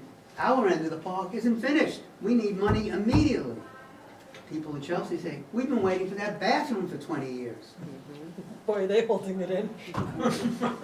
Bushes, it's the bushes, you know? How do we balance that off? Well, part of the way is get more money for those air rights. And then the governor, I don't know if the borough president was involved in that process. I don't know. She seemed to know that the money was coming before it was announced. Okay? Governor announced $50 million for the Hudson River Park. Okay? So that helps us. But like this one ULURP is involving all of these moving parts, all the issues, many of the issues, affordable housing, parks, community facilities, transportation, all in one ULURP. And everybody has a say in this. It's I'd say, an exciting time to be in Community Board 4, and I'm very happy to be the chair. How long have you been a member, Bert? 2005, so count the years, that's 13, I guess. Lucky 13. Yeah, lucky 13. Just one more issue that we have, and some of you may be affected by it. I know Community Board 3 is, Community Board 2 is, maybe 1 a little bit. It's part of our board area. I would describe it as it's a regional recreational node which has land use conflicts with people who live there. You know, we just happen to get the overflow from Times Square. On 8th Avenue, our side of 8th Avenue, over to 9th Avenue. These are people from coming all over the region, all over the world perhaps, coming to our, and this is new, I never heard about, we haven't had it yet, second floor eating and dining. We're gonna be- Third, fourth, fifth, sixth. Oh, yeah. Okay, well, I'm holding my breath on that one. But we have conflicts in that, and we had a business diversity task force that lasted about 2 years. When we came up with our own definitions of saturation, we did, as we used to call it in planning school, windshield, that's a windshield wiper, a windshield walkthrough. We actually went from 14th Street to 59th Street, different people were assigned, 9th Avenue, 8th Avenue, to see who was vacant, to see how many liquor licenses were there. We didn't know about board stats at that time. And we just went up and down. And we came up with our own operational definition, which of course the SLA, we can't use that word saturation because that doesn't have a legal standing, but we use it as our own internal guideline and how we move towards applications. And also small businesses. You know, a lot of our recommendations about small business task force is out of our hands in terms of taxes, real estate taxes, if places, a store is vacant, what do? Can you increase taxes? Have negative incentives, that's the expression. Disincentives, that was the English word, disincentives. What do? Legacy stores, what? How do you determine what a legacy is, you know? Anyway, talk too much. Community Board 5. Thank you, Bert. Thank you. I'm Clayton Smith, I'm Vice Chair of Community Board 5 and Chair of the Parks and Public Spaces Committee there. Vicki has a conflict this morning, so I'm subbing for her. I'm also going to eschew our monthly stuff because it's not as important as our vision for 2018 and some of the big things coming our way. So the first thing would certainly be, along with CB6, sitting on the governing group for the East Midtown rezoning, public realm improvements. As you all know, this has been years in the process. A theme running through all the things that we are really looking at this year is the public realm. CB5 is, you know, roughly Union Square to Columbus Circle, 8th Avenue to Lex. So we've got all the people coming for the regional stuff. We get them all here first. and the competing interests are intense, and the public realm is usually the first thing to go. So sometimes that's because of things that are illegal or that are out of people's control. Other times the city is complicit in that, permitting enormous commercial events on sidewalks or in streets or in pedestrian plazas or in parks. So that is something that we deal with on a perpetual, consistent basis. The East Midtown Governance Group affords a really interesting, robust, vital opportunity to work with all the parties to try to make things as best as they can be. We do not really believe that the public got everything that we should have gotten from the East Midtown rezoning. Officially, Community Board 5 abstained from that final vote, however, along with 6, but it certainly was better than the Bloomberg proposal that was withdrawn years ago, which we worked hard to defeat. So we're excited that there's room for improvements. The process of the governance group has proven to be confusing from the outset. So we are working very hard to try to figure out how to build in a transparent process so that the improvements that DOT proposes, from which we ostensibly choose and prioritize which public realm improvements get funded first, that process is in fact public. That it's not a list of projects that somebody decided in a room somewhere and then we're presented with what the final decision is. So there's also some disagreements about what a public realm improvement is. We believe that a lot of the improvements that are on the list now are items that used to be on an MTA internal list for below grade improvements that were never supposed to be part of the public realm improvement list. So we are arguing that open space and sidewalks and public space and the experience of moving through Manhattan is more important and more of a priority than stairway widening and platform improvements. Not that those aren't important, but that those should already have been funded and that should not come out of the East Midtown rezoning funds. So that's something that is going to be an ongoing and colossal fight that we are ready for. Similarly, what we kind of call the West Midtown Transit Corridor, which comes from Moynihan and Penn Station, and Port Authority is related just because it all connects. Madison Square Garden, the constant threat of the demolition of the Hotel Pennsylvania, and how all this connects to everything happening in East Midtown is all one big, huge, fat issue with a zillion moving pieces, and a lot of competing interests. So that's something that we could talk about that for hours, but needless to say, that's going to occupy a lot of our attention this year. One other thing that we are really concerned about is with the beginning of the MIH. Last year, if you might be familiar with the Adorama proposal from last year that was very contentious. Borough President was extremely strong and our partner in arguing that developers submitting a 74-711 application does trigger MIH. There were hearings about it. Gail was great. We testified. The city council was actually great. The public conversation about it was very comprehensive. Unfortunately, we lost that fight. Adorama got their development without triggering MIH. We're very concerned that was going to be a dangerous precedent. That was last year. Sure enough, we've now just heard that the coming development on 16th Street and Union Square East, which is technically ours but certainly affects other boards, is going to be apparently the largest tower in between Midtown and Boston on 16th Street. And we have just learned that they believe that it does not trigger MIH.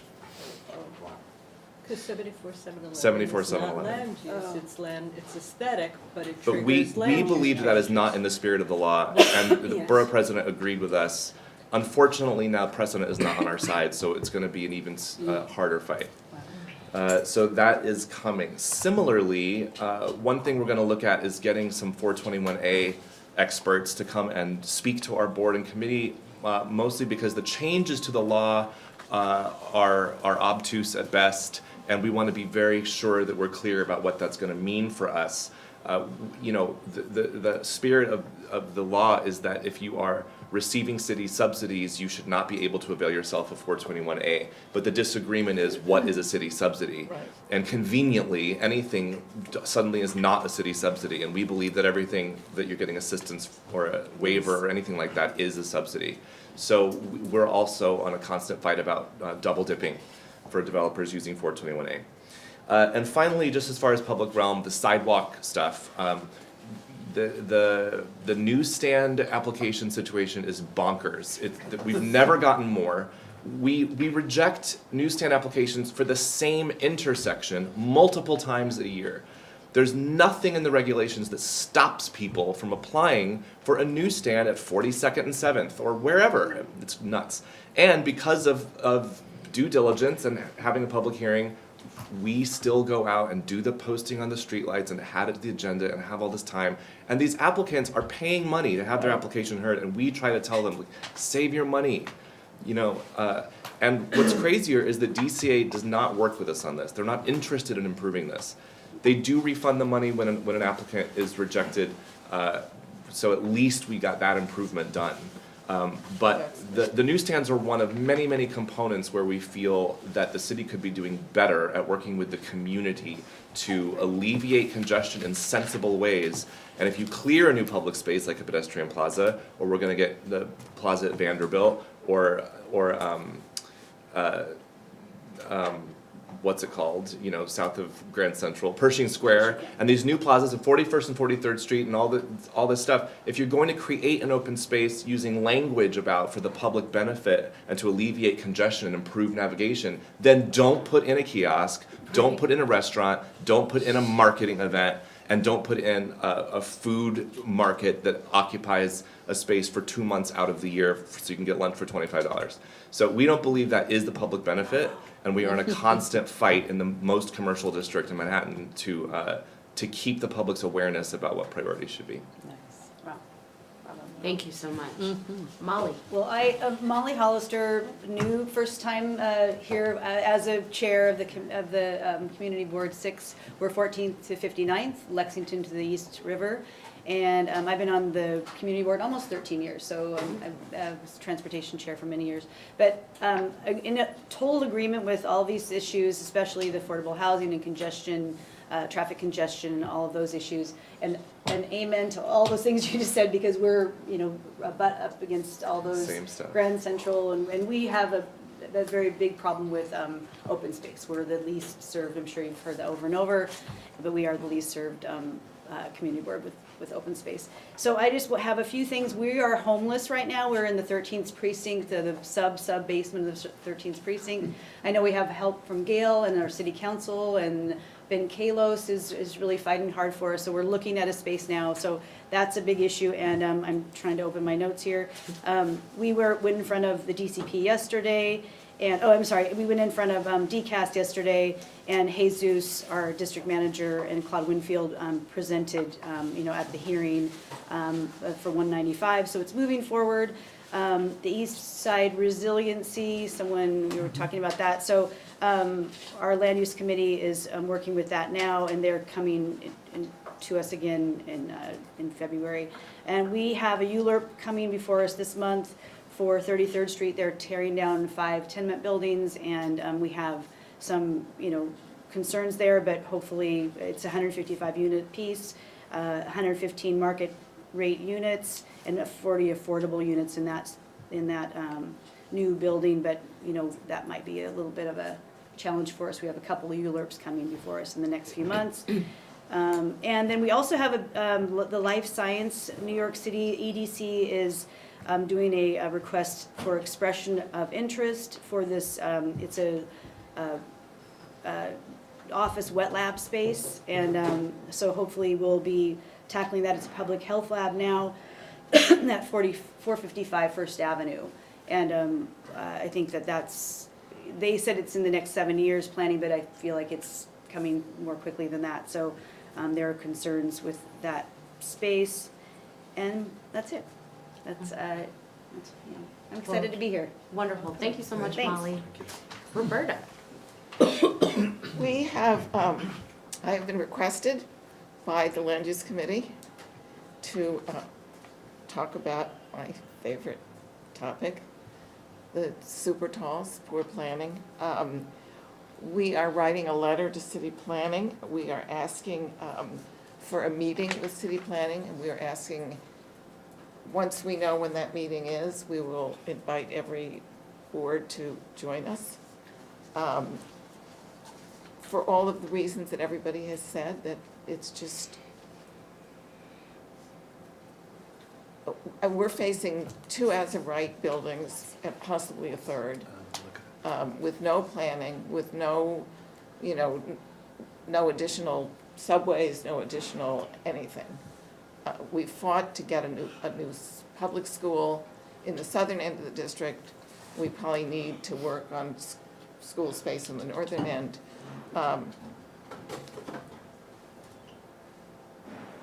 We support the borough president's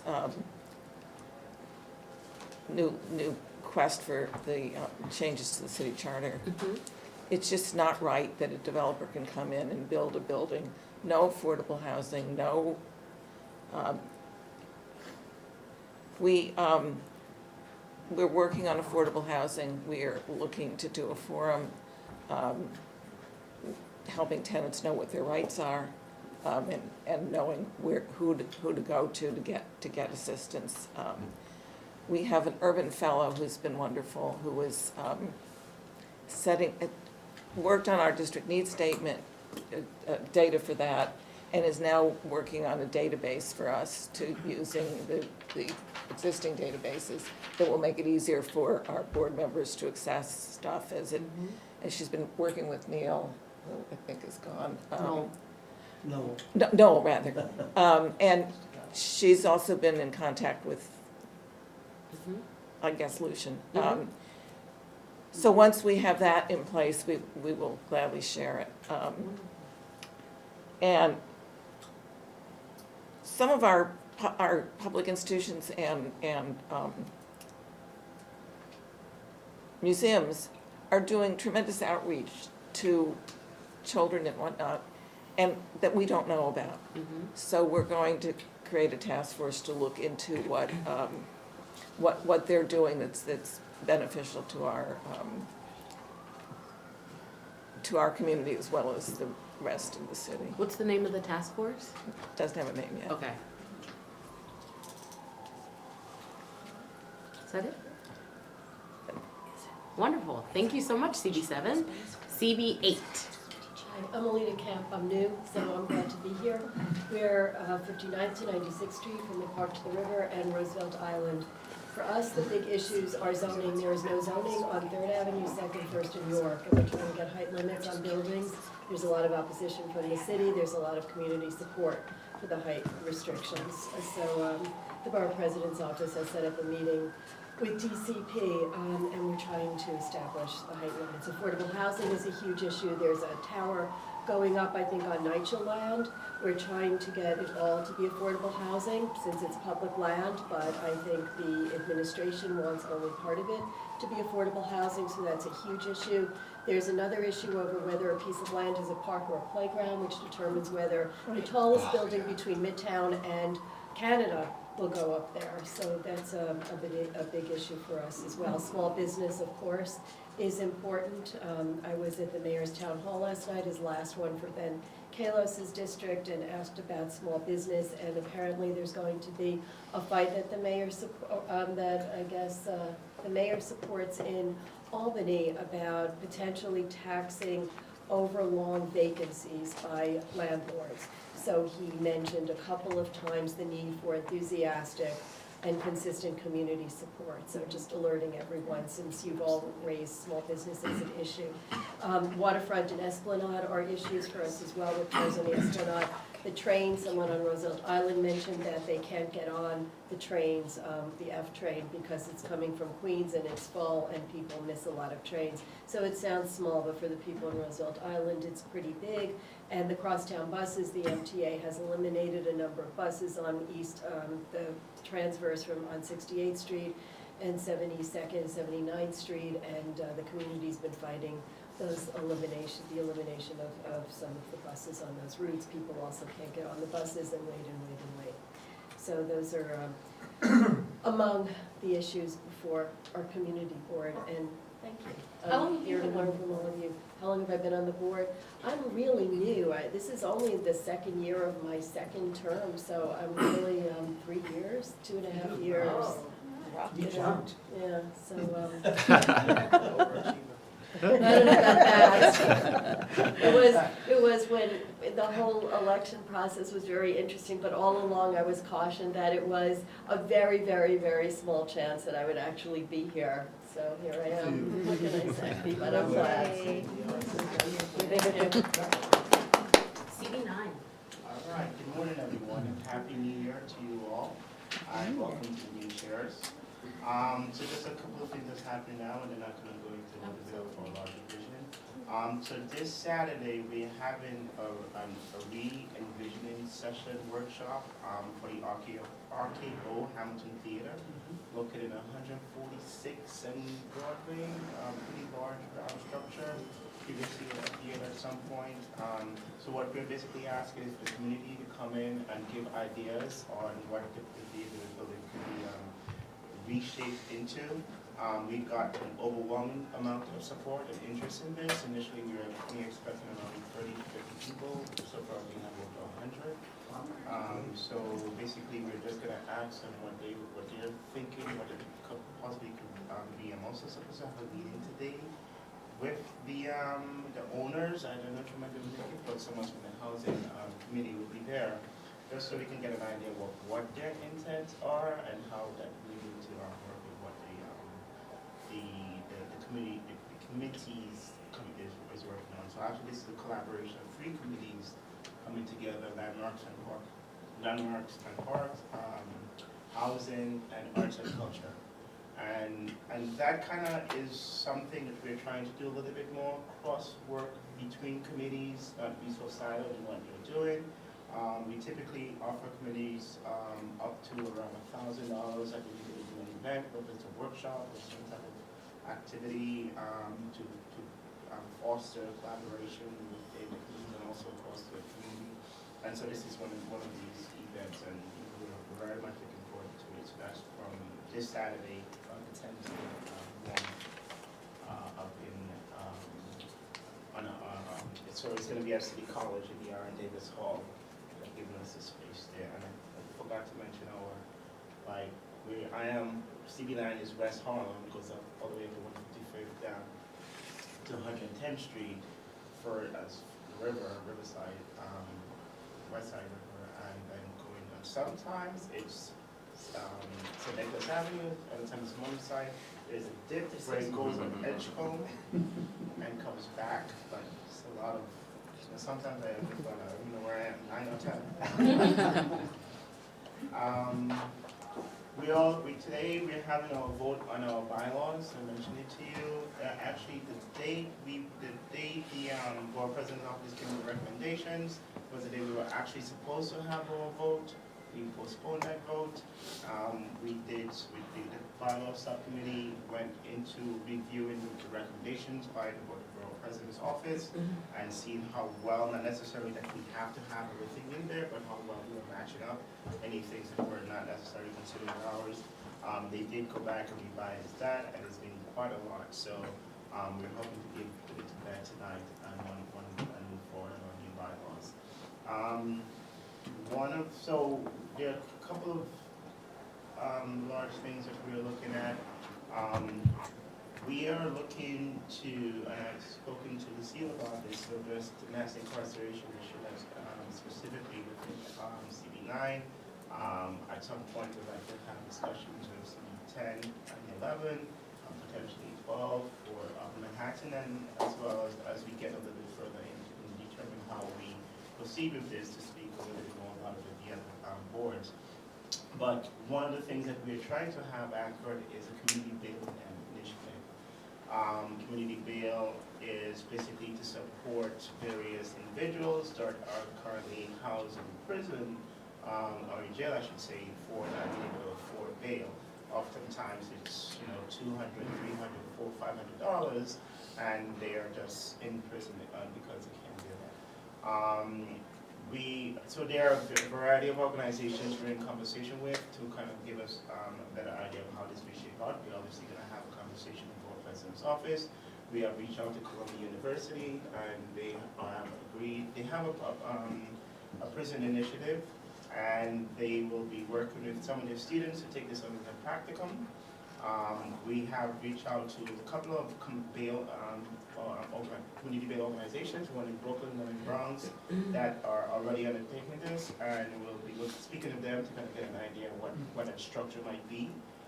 And there are other, and we are looking, one of the benefits of our community benefits agreement was that we have with Columbia University, as they were doing a lot of the eminent domain as they were taking up some of the spaces on the 25th and around that area.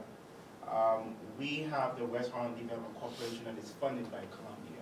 And so the West Harlem Development Corporation has given a substantial amount of money to a variety of community-based organizations within Community Board 9 as well as without to especially conduct services towards Community 9 catchment area. So these have been working with workforce development, education, a variety of topics, and we're looking to try and kind of have these as wraparound services as we engage with members of the community that require the field. So it's comprehensive that we're looking to do this. So we are very much early in the time session right now, but it is something that we have, and I know this is something also that's on a few of our council members' agenda. The congressman who have reached with and updated him on this, and he's ready to give support for that, as well as the governor. Now, the governor recently put out statements saying that they're trying to get rid of bail altogether. So if that needs to happen, that'll be fantastic. I mean, not necessarily needed for anyone who has had a touch with the criminal justice system will be able to provide assistance in that kind of capacity. So that's what we are working on. The other thing that we're looking to do is have a comprehensive transportation study. There's a lot of, bikers that are coming in and bike lanes, and its impact on some of the lanes, the roads. We also have a lot of DOT has come on a couple of occasions for 2 different streets, Broadway and Amsterdam, looking to decrease the amount of lanes to try and what we're thinking is to slow down, which is great, but also is because of all the congestion and there's a large amount of pollution. So we are working with Columbia to conduct a health impact assessment and determine what effect this is going to have on the folks that are living within close proximity to these avenues, and then make a determination about what's the best way to proceed. So we have to begin that. One of the final things I just want to mention is, as many of you know, towards the middle of November, there was a pretty large fire in our district, and we put out a word to get support and supplies to the victims. That was an enormous response by the community. A lot of items came in. We were able to have a couple of events celebrating and just being able to make their families feel, especially as it around the holiday period, as welcome, as supported as possible. So we had a couple events at a Baptist church where the victims and the families came in and received a variety of the items that were donated. To the fact that we have some that are still left over, and I know there was a fire in City 12, and we had contact with City 12 so that may be available for City 12 as well. But I just want to say that was really a coming together of the community, and we appreciate it. Thank you. Thank you. Can I add something?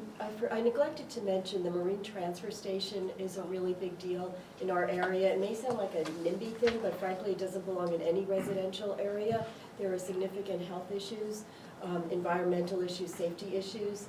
We're not even sure if private carting companies who are unregulated, and certainly not to the extent of the city, are going to be using it. Maybe it's something that we could talk about with CB11, since it's right next to you.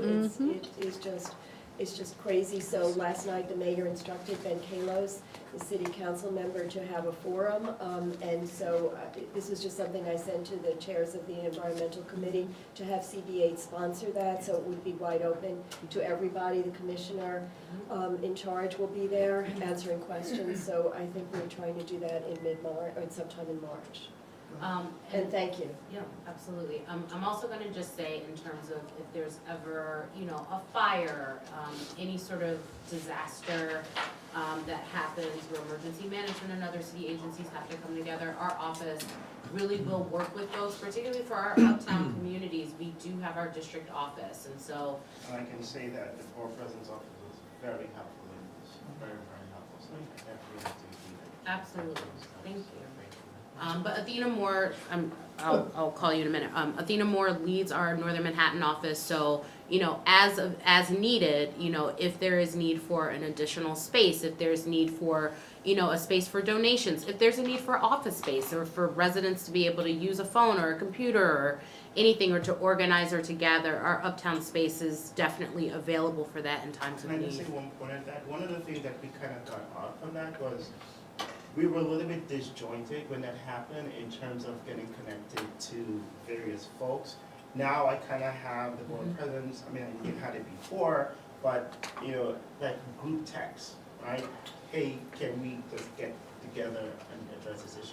So it's something I'm trying to formalize so that anytime there's an emergency or anytime, you know, there's a need to get information out, as quickly as possible to the district manager, first vice chair, you know, some of the key decision makers in an event like this, and we can kind of have it really quickly. So I'm so working with Athena and others. Yes. And for our downtown boards, you know, this office can also sort of be the hub as well, if anything is to happen. I enjoyed your report, and maybe at a future time, you mentioned the community benefits agreement. That might be something I'd like to learn more about, and if that model moves as a benefit to others, you know, we're talking about overdevelopment. Yeah, absolutely. And I think the first part of it was actually getting the benefit agreement. It was tough enough. I wasn't on the board at the time, but I knew there was a lot of work. The other, and maybe even harder part of it is actually ensuring that all parties keep to the agreement and get right. And so we actually have a subcommittee for that, and specifically, you know, hey, you're not doing this. But knowing where it's appropriate, Yeah. and about it, Absolutely. that would be great to learn. Yeah, we can certainly have a presentation That'd on be great. CBAs. Thank you. Of course, CB10. Good morning, I'm John Lynch. I'm called in on short notice because our chair, Cicely Harris, is laid up with the flu. So I'm the first vice chair of Community Board 10, and we are located in central Harlem, so we're 110th Street to 155th, from 5th Avenue to the other side, Morningside Park, St. Nicholas, with that little jut out at Edgecombe. So we're between CB11 East Harlem and CB9 West Morningside. So Community Board 10's vision going forward is to be a facilitator of opportunity for the people in our community. And that theme is, I think, running through a lot of what our committees are doing, a lot of what we're planning for the year ahead. So you know, immediately we have, next week, we have a faith-based conference where we're bringing together churches and other faith-based institutions in our community, of which there are many, to educate and help them facilitate the use of their property, whether it's developing the land on which they sit, preserving the land on which they sit, landmarking opportunities, if that's something that's of use to them. So we're gonna have, you know, legal and development experts there to help them know their rights. Please send. Yes, we've spoken about that. So again, you know, helping to create opportunities for those faith-based institutions that hold valuable real estate in our community. We've also have our senior task force meeting again. So we started a senior task force within the past year. It's been quite successful. Again, helping seniors to understand what's available to them as far as services, and even, you know, directing things to subsets of the senior community. As we've learned, the needs of the 60 to 70 group is different from the needs of the super seniors, as they're called. So all of our other committees are following up on this opportunity theme. Our Economic Development Committee is hoping to put together a forum on not just small business development. We're all small business development is a theme for all of us here. The Borough President has been doing a lot of great work in the area, as we all know. But particularly for the residents of Central Harlem, as, you know, as gentrification continues, as it will, as on paper there are more economic opportunities, how do we ensure that the people who have been living in Harlem for years, the indigenous people as it were, have access to those same opportunities, and why historically have they not, and what can be done to address that. So we would hope to have input from the, you know, the economic development agencies, you know, UMES and Harlem Community Development Corporation, but also local banks in the area and community leaders to determine how can this, you know, how can this ship be boarded for the people who've been making Harlem great for generations. We have a subcommittee of the Housing Committee, which is a displacement subcommittee, which is going to be focusing on a lot of interesting topics, housing vouchers, the shelter system, workshops on home ownership, developing or I think it's actually reinvigorating an education voucher system for appraisal courses, because we've seen that there's not a lot of diversity among the appraisal profession, and the people who set the values on the property, depending on their point of view, have a great impact. It's a cyclical issue, so we're trying to work with some of our state legislators to get a vigorous voucher program so more people have access to the educational requirements and courses that are needed to become certified as a property appraiser. Our Public Safety Committee will continue to be focusing on reentry issues, similar to sort of the flip side of the mass incarceration issue. We've been doing a lot of work in this area already, basically ensuring that when people return home to our community, that they have economic opportunity, that they are able to get licensed, that they're able to, that they realize that they're allowed to vote, that they know how to get registered to vote. We see this as both a public safety in the sort of traditional, you know, crime sense, and an economic development issue, because if people return and they are disenfranchised, if they're not employed, obviously that leads to a cycle of crime. And also, if they are able to be integrated into the economic fabric, that helps the economic development of the community itself. And again, public safety, they go hand in hand across the board. Also, we've spoken to some people in the tourism industry about how we can bolster and kind of focus the tourism industry in Harlem. I've been told a couple of times that Harlem is the second most visited place in New York City. People go to Times Square and then to Harlem. So actually, you know, send up some more of your tourists, as long as they don't stop at the top of the subway stairs. We don't mind.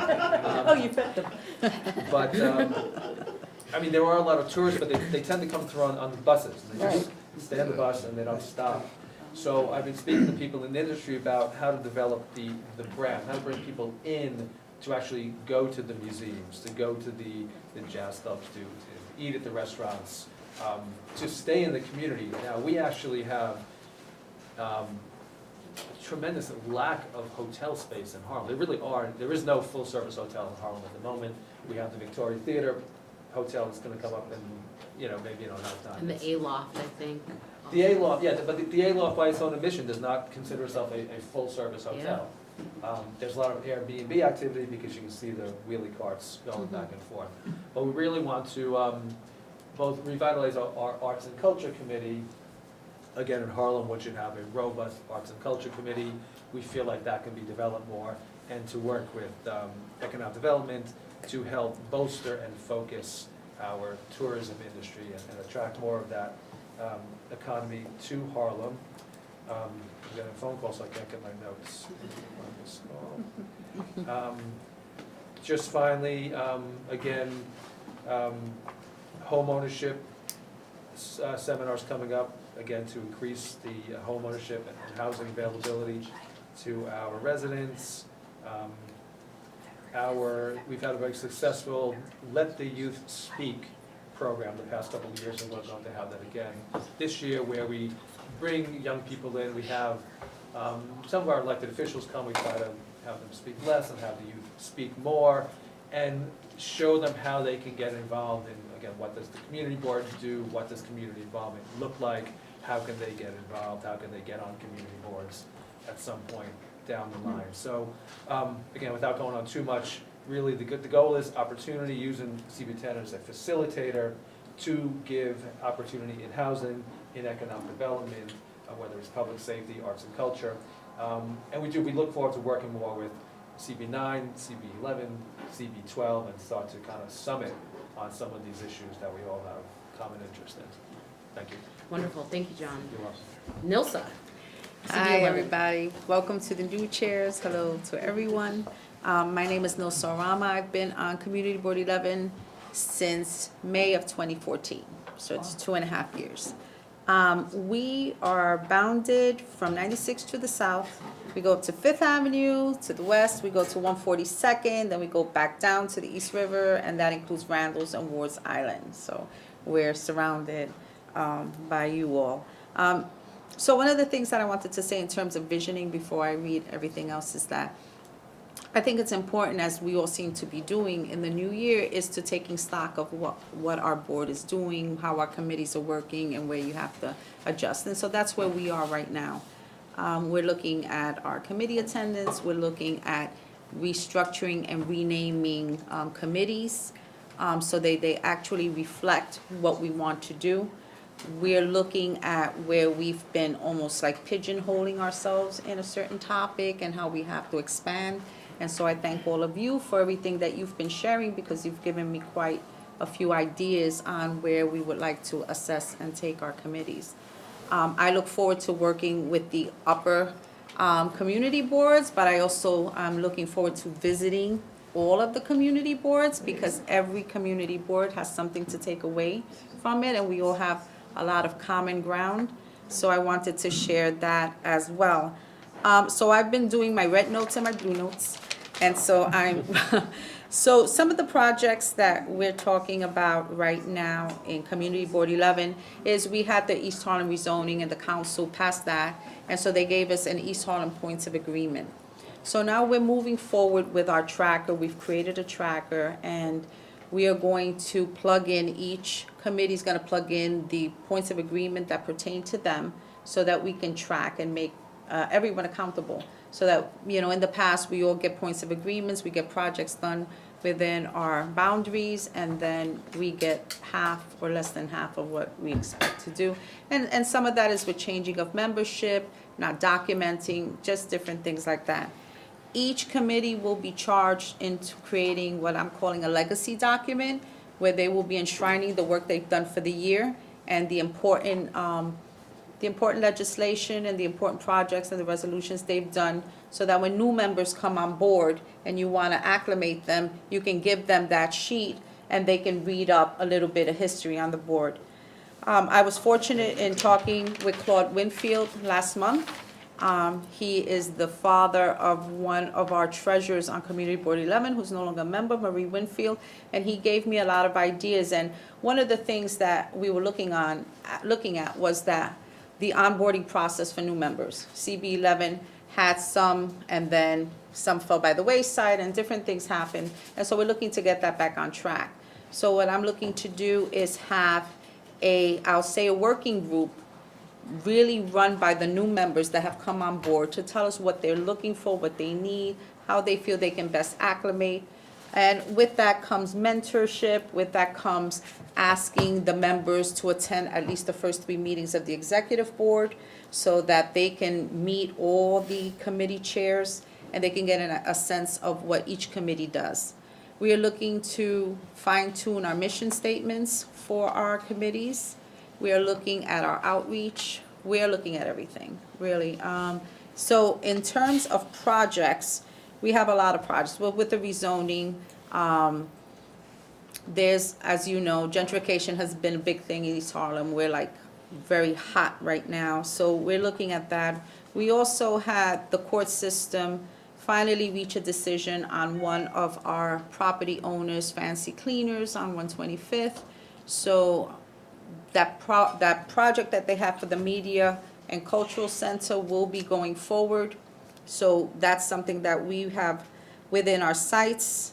We are very pleased to report that the J. Marion Sims statue has been, is the only statue that has been looked at to remove and relocate somewhere else. That was quite a contentious situation in our community.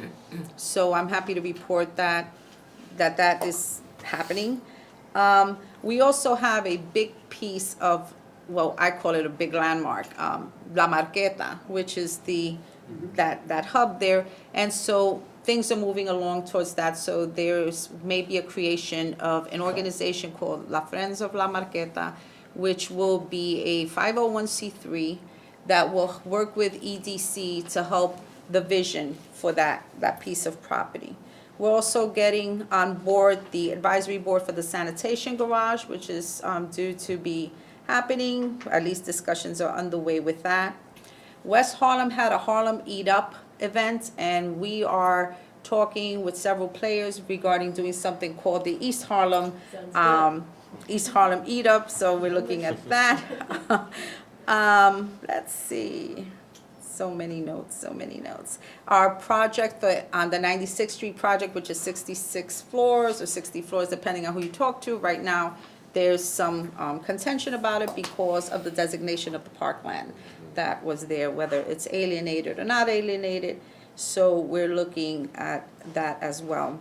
Our landmarks and planning committee is looking at having HPD come to speak to us, because we got an announcement about affordable housing units that were funded with 421A credits, but the range of that is way out of our league.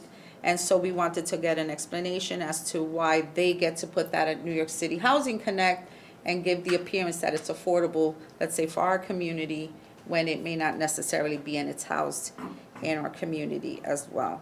I can go on and on, but one thing I want to say, two things actually I want to say, is that we had a member of our community board, Debbie Quinones, who was on the board for over 30 years or close to 30 years. And she finally retired, and she was given a proclamation at our full board meeting. And so it's a testament to her that she felt that she could put in all that effort. And, some of us can stay a couple of years, some of us can stay 30 years.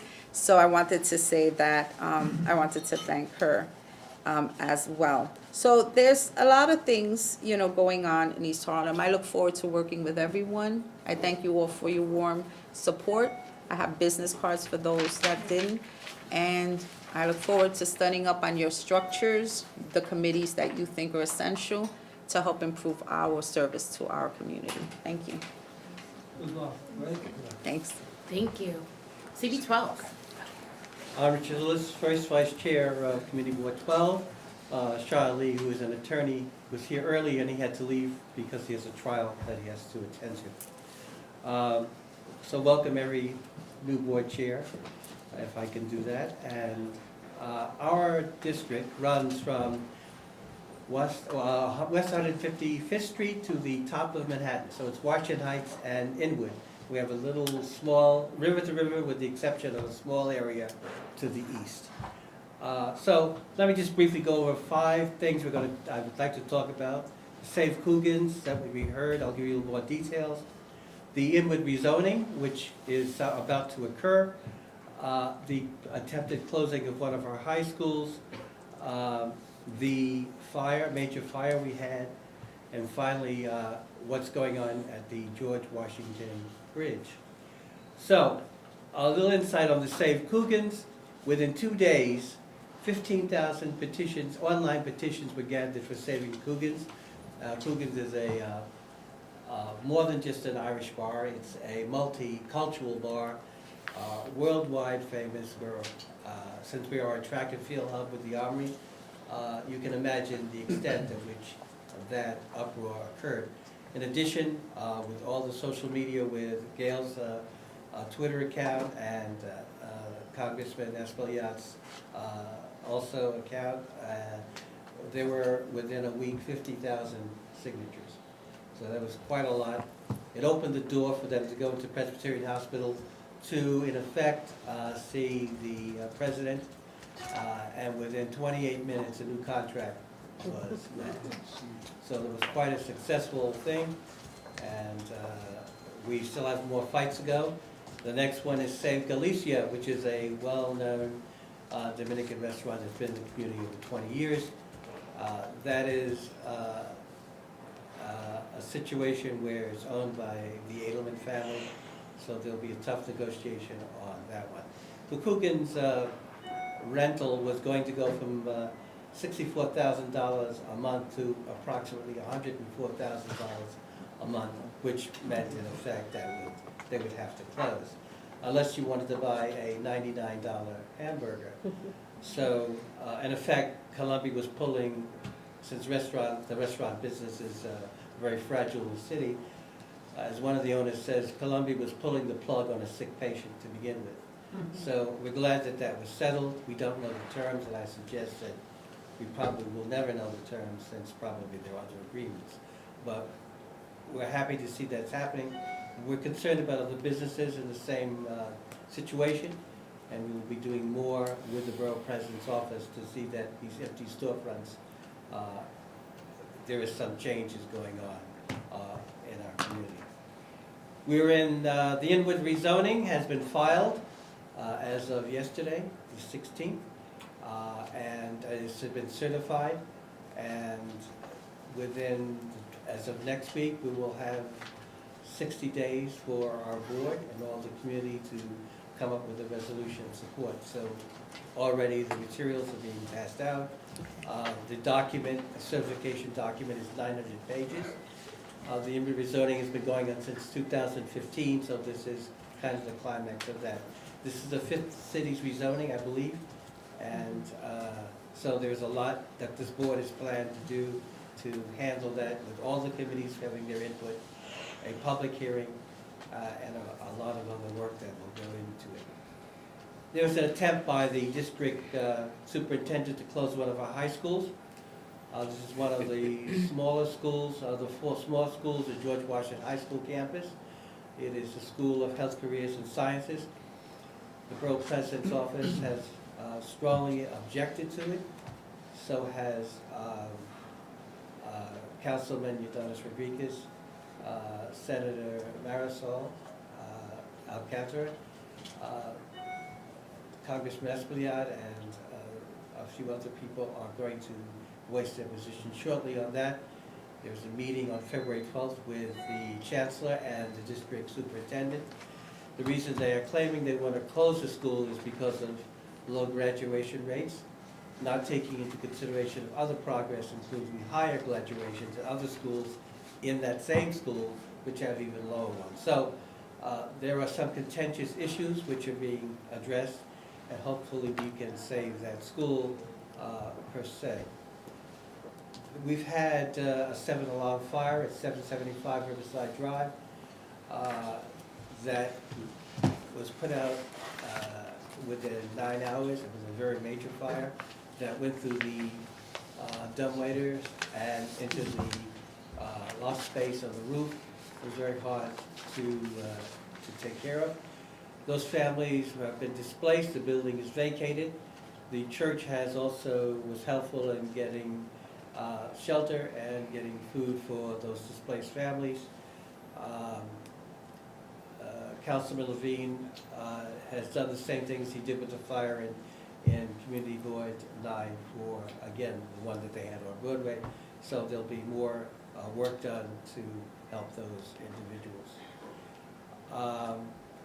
The George Washington Bridge now has a safety net on the south side. This is part of something which we had asked for years ago. And again, with a new resolution last year, they finally did it. It is temporary. There will be steel structures on both sides put up with the major renovation that's taking place on the George Washington Bridge per se. And I think that's about it. Did I cover everything? That's it. Any questions? Wonderful. So as you all can see, all of you are working on really exciting priorities that a lot of them do overlap. And so that's sort of the point of Borough Board, to sort of hear all of the similarities as well as some of the differences of what boards are facing. So we look forward to working with all of you on this, all of these issues this coming year. So I just wanted to call for a motion to adjourn. So moved. Wonderful. Meeting adjourned. Thank you all so much. Thank you. Thank you.